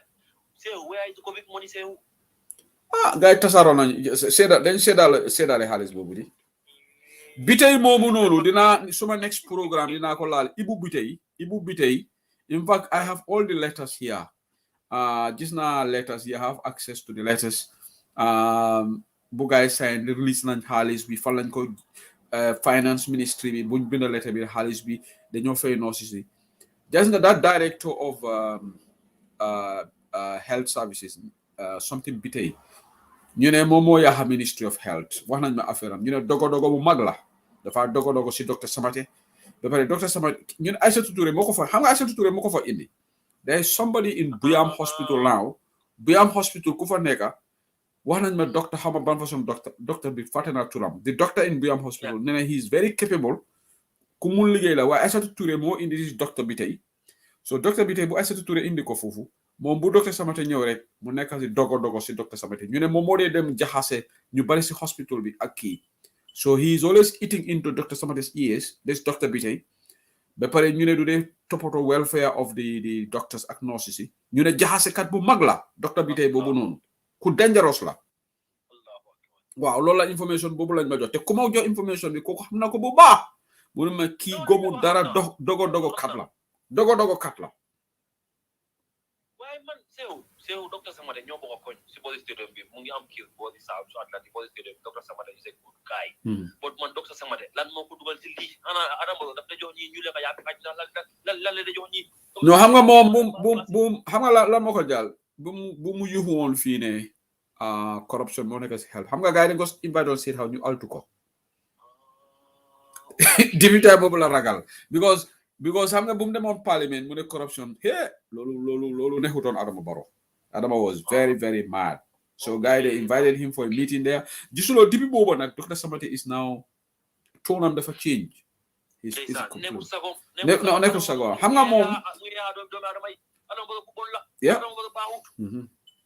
yeah nit bu baax def ko mu bon Dr. Samate man dama ko xam personnally yeah ci suñ koñ yaa ngi understand waaye mu ngi jël nit Adama Barrow daal man ba gis nga APRC ñan dem ma collection Adama Barrow nan dem they will know they don't learn lesson we UDP we learn lesson let them go with Adama Barrow gis nga alama tankala mais God forbid Adama Barrow su ne APRC du leen xool sax waay soxna yow naka ngay dem coalition ak nit ki mu ne la xaral bi ma wiir ba pare ma indi seen leader gis nga APRC ñii dañ man foog naa ne Fabakary Tombong Jatta kii ñoomin ka bu ñoradi la nga xam naa ne ñoomin kay ñoom seen lifin bi ñoomin ka waaye kii moo gën a ñoradi si ñoomin kay yëpp because you want to fight for Babili ñoom xam nga la lañ war a insist balaa ñu sign lii sax let Adama Barrow give an instruction ne Yaya Jammeh best nangam la war a ñëw ba pare assets sam yëpp all the assets Adama Barrow ak ñoom gaayam yi ñoo jaay assets yi la fi moto Yaya Jammeh bi sax Fatouba Barrow rakkaam bi moom la jox Range Rover am broda Fatouba Barrow moo ko use non loolu fen la moto yi dañ ko tasaaro asset si ya Adama Barrow gaayam la so ite be yow you are just nit ki yow so intelligent Barrow daf la wan hey ñu mu toolele ñi dañ dof xaaral man ma win suma election ba pare another thing APRC man xamal lan moo leen jot man seen coalition seen affaire la let them have the coalition why Adama Barrow just said 2 weeks ago soxna mu ne moom amul doole pour moom kenn mu indi Yaya Jammeh du luy la wax correct he said it in an interview mu ne the National Assembly have to be involved, the cabinet would have to be involved. That's what Barrow said to Gambian people. Yes. He said it mom amul doole mom kenn pour mu indi Jammeh. Wa léegi sew. Yeah. Yaya Jammeh kan moo ay Yaya Jammeh mu ñëw Gambia kan moo ko ay mu ñëw Gambia. Kenn ayut ko nag. Correct. Xam nga wabi foofu noonu la jee. Yeah. Xam nga APRC ñoom den dof amul lu xew. Yaya Jammeh kenn ay ko mu ñëw Gambia. waxal executive members ñu jaay seen gor yaa bi ñoo taf APRC supporters am na ñoo xam ne still their brain is working loolu tax ñoom ñu ngi am this group say no to coalition so Masi Rambo yi le Dudu Jaay la ñoo jaay seen yaa because ñoom gëmuñ dara xaalis nañu they just believe in money Dudu Jaa xanaa doo ko dee gis mu sol ñaari montor Dudu Jaa ñaari moto la sol dafa loolu ñaari moto la mo so mu ne moom demu xaalis ko moom am na ñaari moto ñi am na ñetti moto am na Audi am na dafa ne hey we don't even care whether you have 1 billion moto ñun loolu dégg ñu su affaire soo amee sa moto la ñun de la waa diga yow nga ne yow da nga bañ UDP moo tax nga day bulo ma ne Dudu Jaa bro ñu ebo mu am 10 cars loolu taxul ne moom dafa doylu ñu gënaaw bëgg fii ñoo dee nekk di corrupt people okay xanaa doo dee gis am na some of these unscrupulous businessmen ñoom luñ am mashallah am nañ ba pare waaye still they are greedy so Dudu Jaa waxam boobu noonu demut àndut ak benn sense you know Dudu Jaa bu ñu yàpp gis nga Dudu Jaa moomul Gambia Dudu Jaa babam ak yaayam kenn moomul Gambia bi Gambia bi ñun ñëpp ñoo ko moom gis nga la moo jaar ndu nit soo ko gisee sax mel ndu nit mu ngi mel comme ëpp yooyu noonu noo leen ndu nit yaa ngi sax gis nga soo lekkal xaalis yi xaraam billahi wallahi tallahi da ko dee gis bala nga dee voilà jërëjëf soxna thank you waaw kooku suñu brother bu baax la is a regular caller to Bantaba soxna mu ngi UK fii maa ngi ko gërëm bu baax a baax Ndeye Fatima Jammeh ko Sedili FTJ is using Jammeh's name to manipulate the minds of others but I don't think they are doing this for Babili that's true you are right Maricham Mane ko don't start on the Nyominkas well Maricham Mane Nyomin Kulu Allah ñing Fabakary Tombong Jatta ñi mo Nyomin Kulu me alan ko ala balbe man dum because iteni mobe negotiation lo woka fo ko ma koy follow nga soto ndesinit ite jumala ka do negotiation ko no like that so that means you are not doing it for Yaya Jammeh so what is stopping Barrow from before the elections to say Yaya Jammeh come to the country so Barrow il affaire olom ndol hundul handal ito lela coalition okay let them just do it because it control the panic rate the reason why we are discussing this is a topic we have to talk about it. It is in the politics. Being in GDC, in Citizens Alliance, and the SRFALE coalition of them, it will become a topic. People talk about it. But that doesn't mean that we are scared. I, for one, am not scared. Buradeba, welcome to Bantaba. Yes, thank you very much. Nagam. Alhamdulillah. I've just got a day or two today. I'm busy on. But I'm No, okay. Okay. So, okay. So, naga Sweden not. Yeah, you fine. Okay, good. There is a program. Anyway, I'm gonna call just because someone called Badu. I just could contribute about APRC administration corruption. Yeah. So I probably man like man APRC like advice. Yeah. Man suma halat. Because APRC dañu wara xamné Gambians am nañu nga xamné ci tout les APRC loolu la gay togné Gambians yu bari. So ñëwé nak ci political parties dañ togn UDP yu rey ñu bari def lu bari lu nga xamné nekkut né supporter ci ñoko def dé. Waaye am na ñi nga xamné ci tout les APRC lañ ko doon def. So te loolu nag soo bëggee jàmm am comme ñoom réconciliation bu gaay di wax bon UDP la gaay war a approach ñun nangu tooñ bu gaay tooñ so ñu ñaan suñ ñaanee yéera yi dina mun a xaw a tane te dëkk bi dina am jàmm waaye di ñoom ñi exécutif bi lii gaay di def di dem ne Barrow la ñoo topp ji te Barrow ni nga ko gisee nii dafa nekk di ñaawal Gambien si di ñaawal victime si so loolu du solve problème waaye inshallah bura doguma la yàlla bula dog inshallah ahi gaay victime yi dina téye kii Barrow ñu dem rek yeah of course because it's very sad ku nga xam ne su fekkee yow sa bopp nekkuloo direct victime sax nga gis Barrow ni moo behavior nii dafa naxari si xol so dafa naxari si xol trop so because dafa mel ni kii parewut ñoom pour reconcile dëkk bi so which is very sad nga xam ne kii gis nga ne amut benn yërmande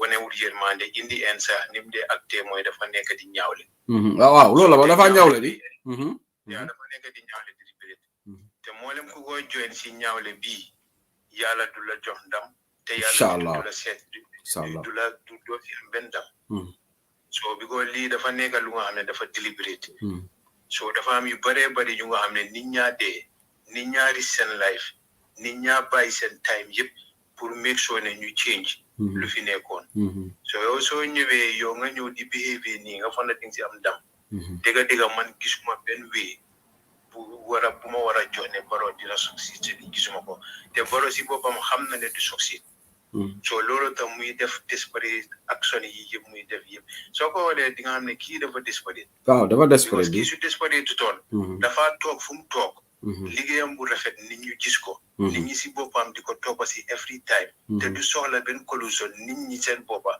ñooy kontaan si moom di ko fekka si waaw waaye yow soo demee yow ba di utee nit ñi si level bii nga xam ne yow bañalutuloo si dara ragalutuloo si dara ngay acté nii loolu really loolu dafa indication bi is very clear ne kii dafa desperate ba pare bura another thing that lañ war a bàyyi xel as Gambians gis nga dëgg Gambian yi benn dëkk rek lañ am mooy Gambia I don't care da nga nekk American citizen nga nekk British Norwegian Swedish wala nga nekk Swiss or French German indigenously you are Gambian bura dañu war a am yërmande pour suñu dëkk coalition jigut Gambia ñun PPP government ñu fa woon it was not a coalition government APRC amutoon coalition the achievements that they did moo gën this coalition bu mu ñëwee lan la indi fitna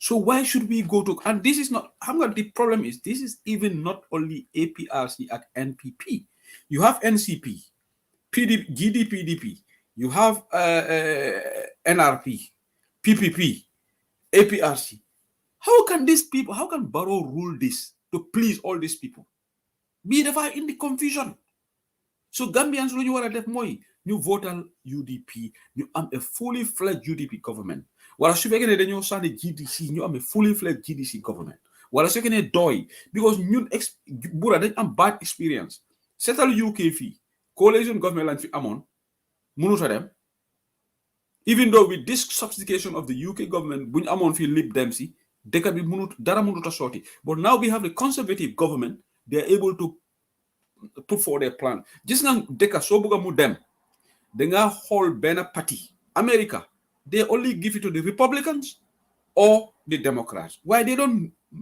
blend gis nga blend soo ko defee rek because ñii dañ am seen agenda ñii dañ am chaos la de indi we cannot afford chaos in our country bura dañ am enough of chaos ñun African governments yi mënuñoo manage government yi mbooloo xam nga fu may ñëwee nii waaye ma dooli la leena rek si yëfi collusion yi because man dama si dee wax ñu bari dama ne nañ xool collusion yi Gambia different bu gaay dee am du dee based on programs comme man ma am programme yi naka lay traité about foreigners yi or suma immigration programme yi naka la mel ma xool sa bos gis ne am na different loolu du fa dee nekka different position how many ministry position or how many position lay am loolu moo dee nekka issue bi so even 2016 collusion was not based on policies It was based on man naka lay def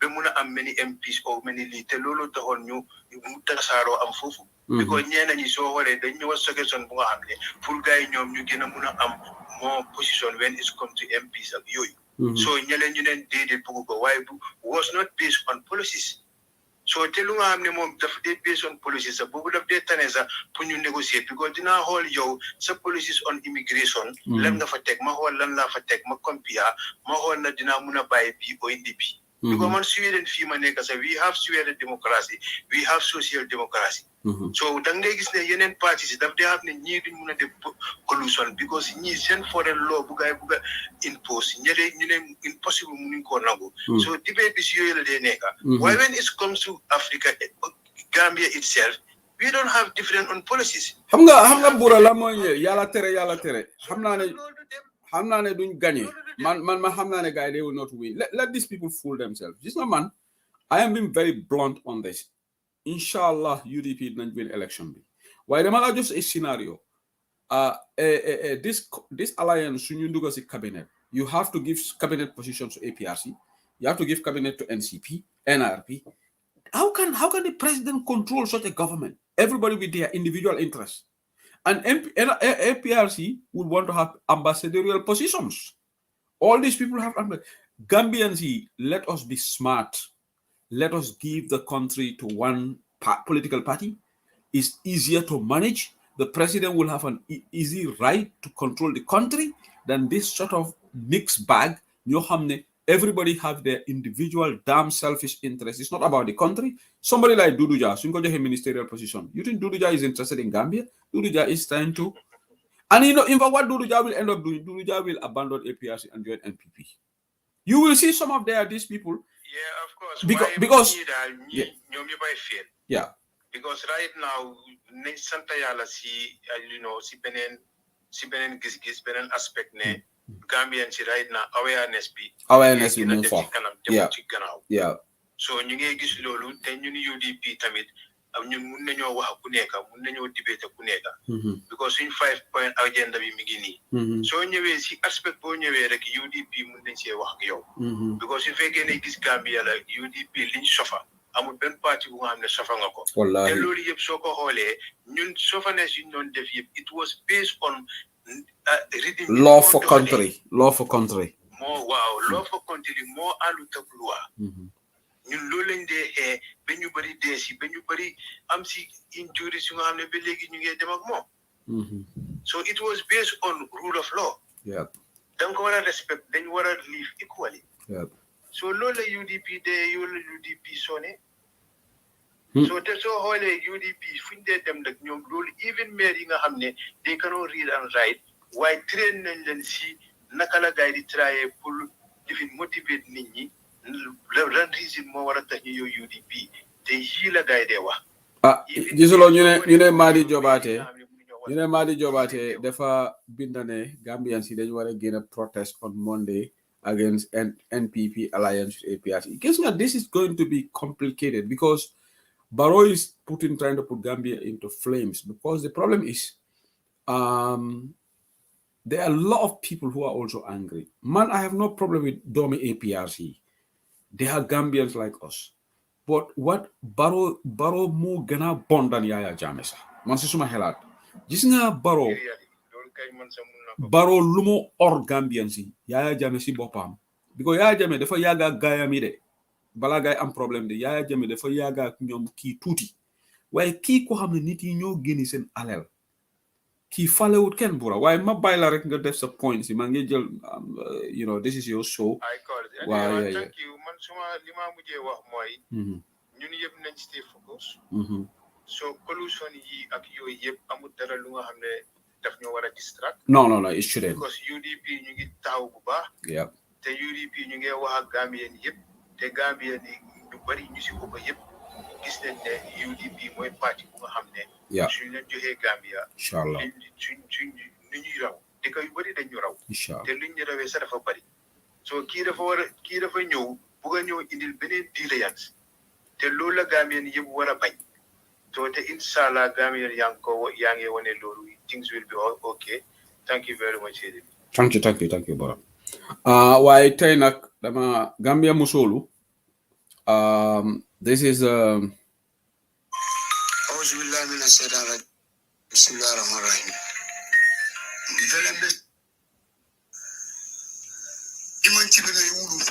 okay, sorry, mole audio kinyana.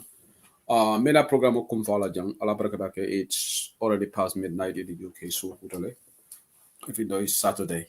Lafita alde tentu labake. Meli Alanko, you stayed with me. Still 558 people on the computer. I don't know how many people are watching on Facebook. Melban Jibeka, YouTube and Facebook right now, 556. Still a lot of people are watching. A lot of people came to watch this program today. Even though you control, we are just political party of Facebook.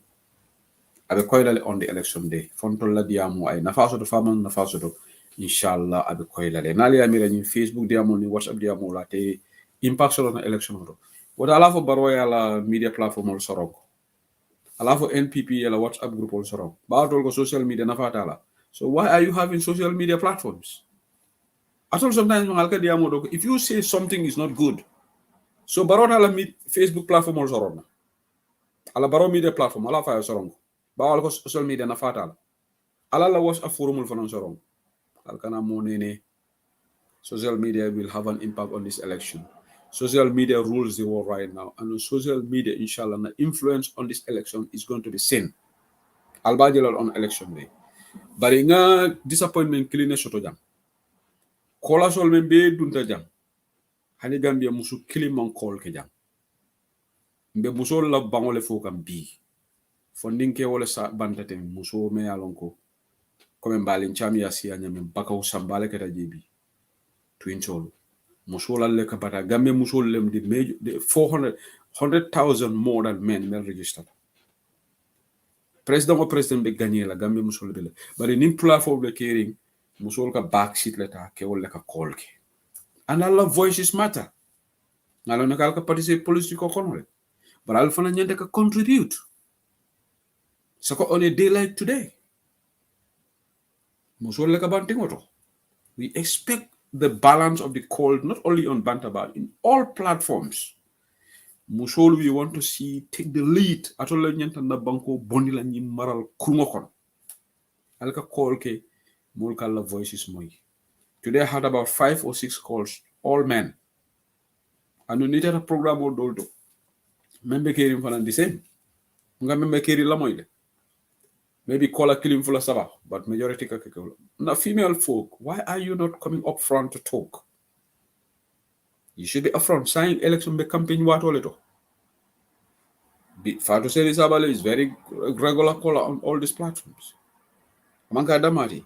But I think you need to come out more often. Aliata ni barola ko Gambians have suffered. Musolu atoleka ta marsewoto.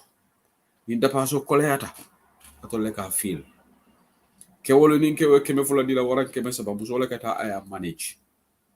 Atol leka hit new feel. We want to hear your voices.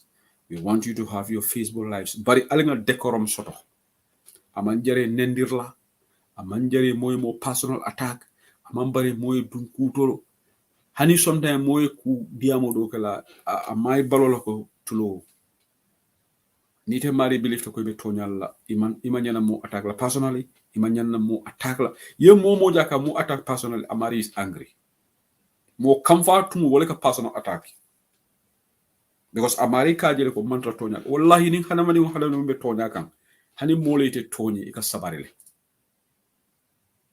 aliga tonya bala ye mo jabe tonya kan aka ka sabar lalete sabari mo bele ka comfort but personal attack ni mo yakere you've lost the argument.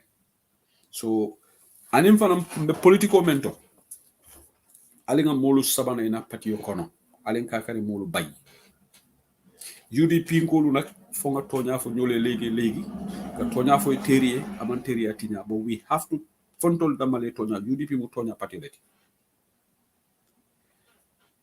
Gambia be election men kono bi hanali amoy ko karitata pati dole to ata NPP aman jere ya mari fenke invagide nyanda malekala ye fero soto ya mari la mind change ay murna UDP alenga ni steps on normal bi ni nga me ko kari be NPP anu NPP ka munake NPP be nasty political play kande anu ndol UDP ndol la political ndol la experience nyanta wala NPP wa NPP farasita UDP la banda moment farasite bala should not beat you at your own game amanyene beat la ika munake ika provocation wala ke mba yamaro dila le ka munake yeta ye fensafe about somebody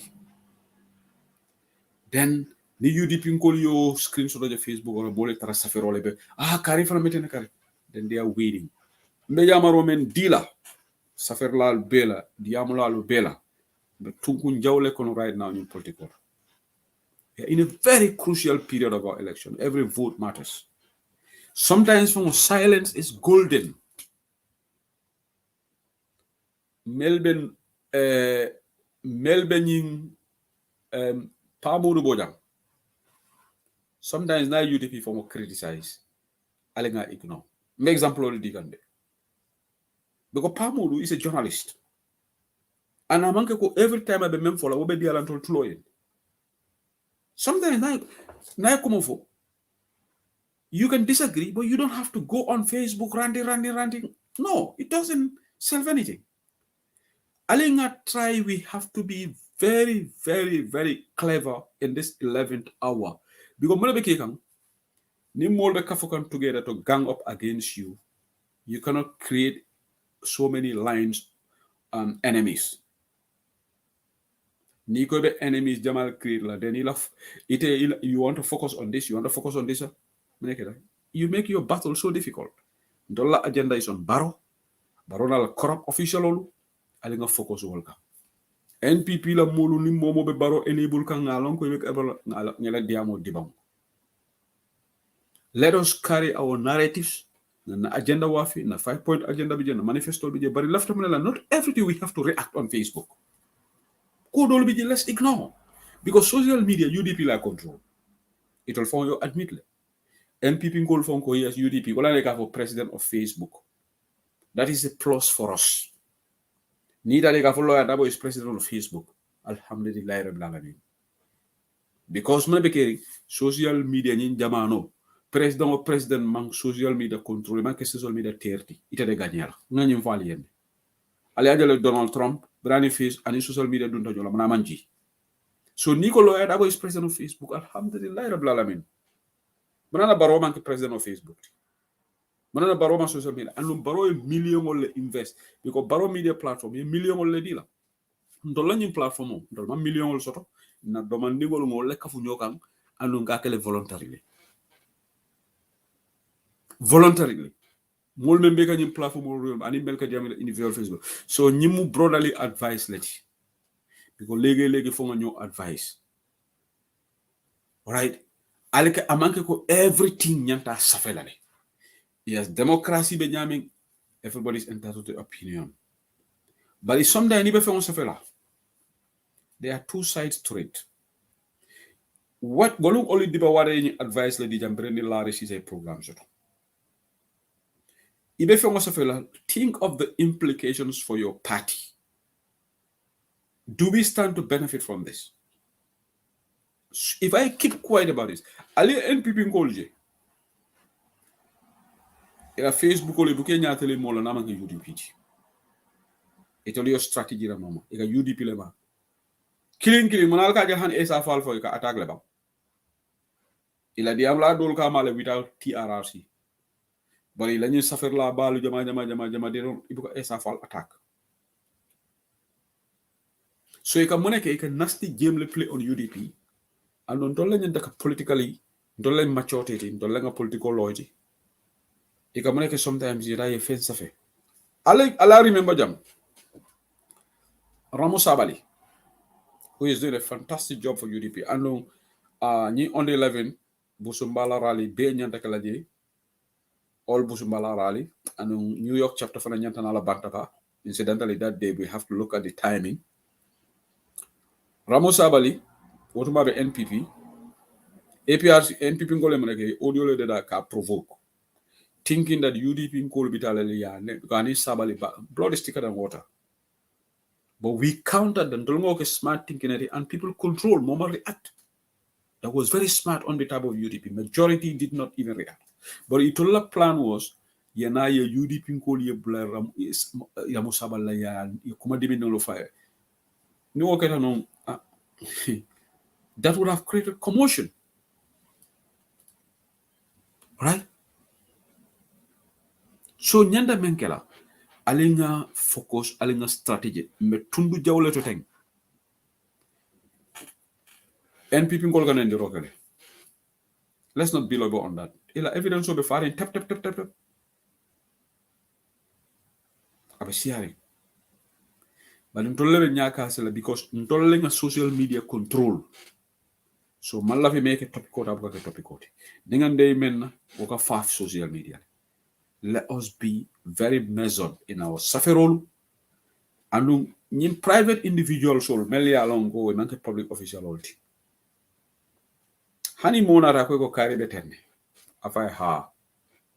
Okay. Ite marieta down low. If you can try to convince a person to come to UDP, that will be more productive. Yet I mari castigate, for example. More moye badi mo shot. Bi ni nga musa sedi castigate. For example, ni musa sedi be NPP re. But nga musa sedi castigate baake. Wata bare muso be UDP or binki UDP. Am I not invariably trying to drive those people away? So alinga strategic ni last hodulot. This is our election to lose. But we cannot also be complacent. Mbe advise la jana ñi closing de. Na kebal batata ñi pati yoy. Wolle fata ñi pati yoy. Ndolme yalango we subscribe to the principles and the ideals of United Democratic Party. Na action right now should bring positivity, plus but not negative. Nale across into topical dol bi je mboka safero kala Facebook on. Mboka ndabula ji. Nin journalist ol men tata maning journalist kuntango dol for mayalango. And by the way, congratulations to Kerfatu. I think they won the platform of the year, GPL Awards. I think Mustafa Kedabo again won the best journalist of the year. Majaleko yo win. Congratulations to all of them. Bari journalist who may alonko objective analysis because sometimes nani la view manta. Just be quiet about it. It's not going to cost you anything. What are we going to lose? Nimpabo dona da ko UDP tenin example already. Let's take it on the chin. Because Wolum Bamba Maska point for we have to be prepared to be criticized. Ni UDP man sekunda nada. Fontol bafala moten criticize la. Modelo ya dawa criticize na represent. Of course. In fact, na represent wolum ala criticism be warla. So UDP sometimes ni motata an independent journalist. Just like Pamudu will have an issue with Barola government, occasionally he will have an issue with UDP government. And this is what democracy is. This is the role of the media. The media is there to scrutinize all political parties. So I'm just giving an advice. Probably somebody sitting out there, I'll come look at my views and I'm wrong. But I genuinely, from the bottom of my heart, I am giving this advice. PR work, media work is how you have to be tactical about it. You have to be strategic about it. Sometimes silence is golden. It can be beneficial. It's not a must that you have to talk on every issue. Sometimes just let certain things slide. Nia Korosi, the benefit it will accrue to your party, just measure it. Momo be nyini ndro la nyini ndro keto. So nganyim brotherly advisor soto jam, and I hope from now against na style be fatalale na kule fatalale. Nemme ya muda salam. Nemme ya minu fana kombe me mfoka ja nonsense lam salam. Parintenga alo ne ko be tunku jawleto. Be tunku jawleto. Ni mobe be against Kang. You have to rise above the fray and to prove to Gambians that we are a very mature political party. Let's emulate our leadership alka lawyer da wala executive jole ka dunjun lawyer da bonim baro ko modul fa sina I call study record aya yamare ko presidency bunya I point out challenge but ñin defante me alon ko dos is neither here nor there alka na leadership jole ke da bula je e ko be fari alangi emulate. Let's use social media to our benefit. So this is the advice that we should try to resonate in all platforms, and let's avoid personal attacks. Personal attacks will not take us anywhere. NPP le big personal attack all taken because they are losing it. Imam Baroje I follow danjo attack. That means the president he's feeling the heat. He's frustrated. Ala molu ni tare la NPP la platform to be molu nenna be molu kajafila. Alingo tweet bulu. Until we focus on policies and ideas. And you can modo mutakabe NPP le tumando maybe a bading lulu or war or maybe UDP. Let's take Siaka Jata as an example. Barham and others will be London, will be UDP, but it is Siaka dentally. Siaka Jata la family, Namara 3/4, in fact, Namara Namangateti, I tell you NPP, but most of them are in UDP. And we see Valve Siari. Nita Fenke Fana Nimbe UDP Jamfa. What is his name? In fact, being NPP and APRC la coalition Fenko Latoni. This guy who betrayed UDP, I'll have to for him because they can not offer you know. The guy who was the executive, but the Bungo Jim Pelagina, Singate Kontong, Suku Singate. Sukula Bading or Jelebe UDP. Aisa Singate is in UDP. Sukula sister dole for them, Malam Banku Jumal, Abadin dole Sukula. Yalon Sukula family Jelebe UDP. Sukule Tata. But Suku body Jamal UDP. So many Yamarole de la Diamo Mandia, Nina Diamo, men Kamfa Fana, Amanyane Kamfala. Amanyane Kamfala de Alenga Nyo Yaya. Carte fay long ite wuro kontilade ite audio kontilade ibe carte ka solo konta. So this is a very, very good message that I want to pass on to everybody, every bona fide. But right now I'm still staying here because tomorrow is Sunday. And I'm compensating because Bantaba Farmatale, so been here 3 hours now. But you don't say anything wrong. Thank you so much, Shila Faba. Mo Jamala left a message or pass, but not everybody have the platform to say it. So Alhamdulillah Rabbil Alamin, I have the platform to say it. UDP Online Wantaba is widely watched, is widely listened to. The audio are widely listened to in Gambia. So we will use everything to make sure that the message will pass so that it can resonate well with Gambian people. Alenga domandoma. Eka modo mira be barola te baro. Eka modo mira be barola natata because katefa sansam kono moni ala da mala betala je modo sa fam pretendo le be barole ay barola kododomo na fotte katefa sansam kono be example le dikal la jam from Fajara Barracks. The mobile force started Fajara Barracks. The mobile force will be surprised how I know this. Lisa Fati me alonga tele la yai compin ke chia lady.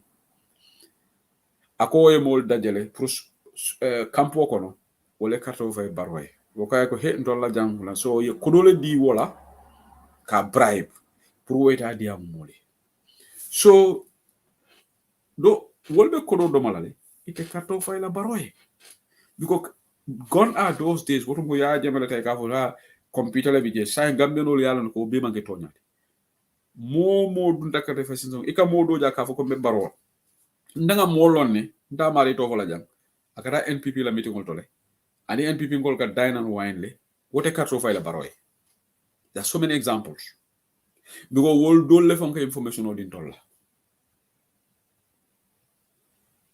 londo fonga be programme ola e la conversation I was privy to it but wo mari ka tere kono le ko atemu 100% NPP le so wala nal nga domandoma and sometimes what they do is et quand même faut que UDP ngol ka telari aklale c'est comme que they will put this bait on us. So near bait ke ye moneke ye jalo fay. Just like ntofo balikari mba stop la ka tofo nyim platform to sign. Because ntofo balikari is playing a very nasty game. In fact, next program will expand about so kutala. I'm going to wrap up this program in next couple of minutes. So kutala right now. Ntofo balikari yara fang akata mol inbox hol to labe mol inbox la.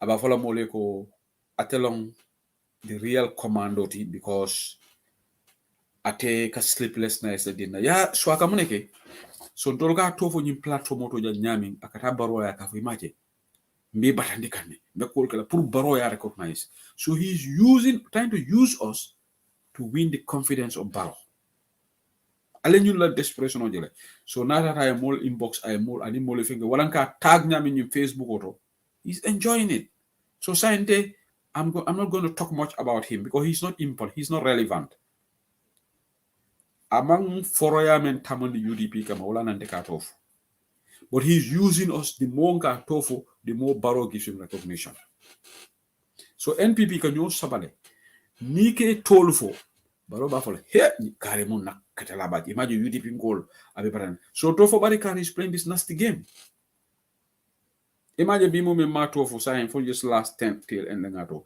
because information of fundi gene ko ka tofu ni platform to ka DIN wala na ka fo atelon the real commando ako Mamadou Sabale manke commando ti atelon the real commando ga tele headache di mola ma headache di mola jang so alinga program ko fajan sign alama mabela tenel wala will have a political perspective so anu nyanta Ibu Wali sotola jande Ibu Wali me alon ka joint UDP na Crawley Ibu Wali Wednesday inshallah he will be my guest on Bantaba atalebe na guest on Bantaba we'll have a conversation Ibu Wale be alanka but he was to be GMC supporter but now announced Facebook auto he's joined UDP he's welcome to the party tell na guest Monday I don't know nimfa to say any sabali in the program so the nim bamba mas but working hours time all on the wrong so ningo figure out in the program so the alama nabela tenelo la kaya kono political perspective so we are going to win this election, inshallah. I have no two minds about that. I am convinced, you need to be convinced. But that doesn't mean that we should be complacent. Ning desperate president nebe taka to the polls. Me alongo akoni election o ka lose akamonta fele ko sayalo. So that is he's going to do everything. So mboka yi manglena gerem bo bahaba. De gerem ñoo xamne dañ de wax de gërëm ale Gambien si fii laay amele programme bi ba beneen yoon maa ngi gërëm waaye mo am disappointment si suñ jigéen yi nag loolu laa doon wax si soose programme bi dafa am dañu call si plateforme si même kër yi sax góor yi ñoo de gën a call waaye there are more women voters than men voters so ñun ñu def ndànk rek ñu def ndànk ak nit yi soo déggee ne diw dafa dem NPP da nga war a xam ne right am la waa jaru nga ŋàñña ko garu nga saaga ko in fact lu nga war a def mooy instead nga convince ko man maa ngi toppa somebody in NPP right now dama wax turam pour mu ñëw UDP I'm still talking to that person ma ne ko ñëwal waaye duma fi wax turam that's what we should do alama suto kay Rosiala is 12 right now. I'm really tired right now. It's been here 3 hours plus. But Alama Mabela Tenolo. So tomorrow is going to be the rest day for me. Alama Sujo Cairo Siala. Alama Alaye Gambia Bonin Puluja Wokono. Fonga Gambia Bonin Dinko Kono. Nyindinko Mealan Kunduntaji. So Alabarakabaga, thank you so much. I'm really nugget right now. I'm tired until we'll be it up again on Monday. Alabarakabake.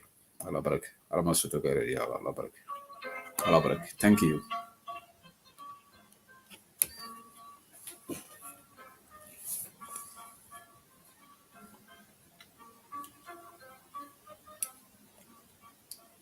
Yes, inshallah, Adam Barrow will lose. Fadnur, thank you so much. He's going to lose the election, inshallah. Lord Tubabi, they were he who laughs the best. UDP is going to have the last laugh, inshallah, on December 5th when the results are announced, inshallah.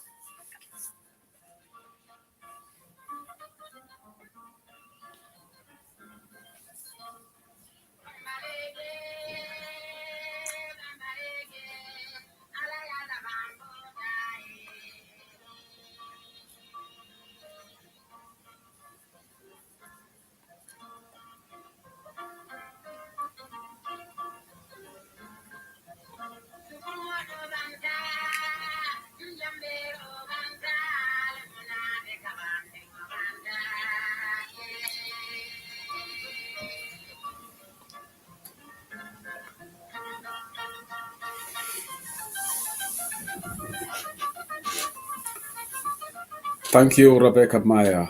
Thank you. Thank you, Sheila Faber Kera.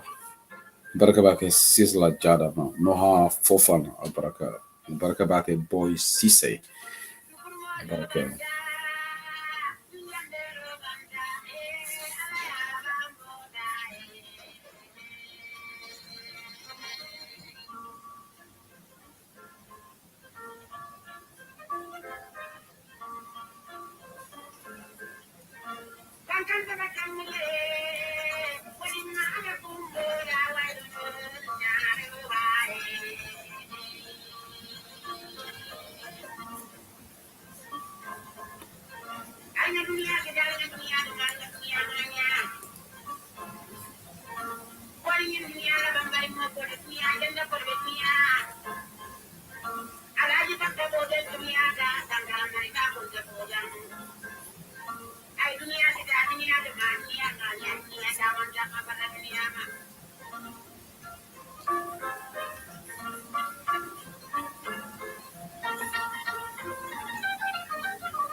La Barakabaka is 25 minutes to 1 a.m. in the UK. It should be 25 minutes to 2 a.m. in Europe. It should be 11:36 p.m. in the Gambia right now. It's really it's early hours of Sunday morning in the UK right now. La Barakabaka. So until we meet up on Monday, La Baraka, enjoy your rest of your weekend. La Baraka. I'm going to terminate the broadcast in a few seconds.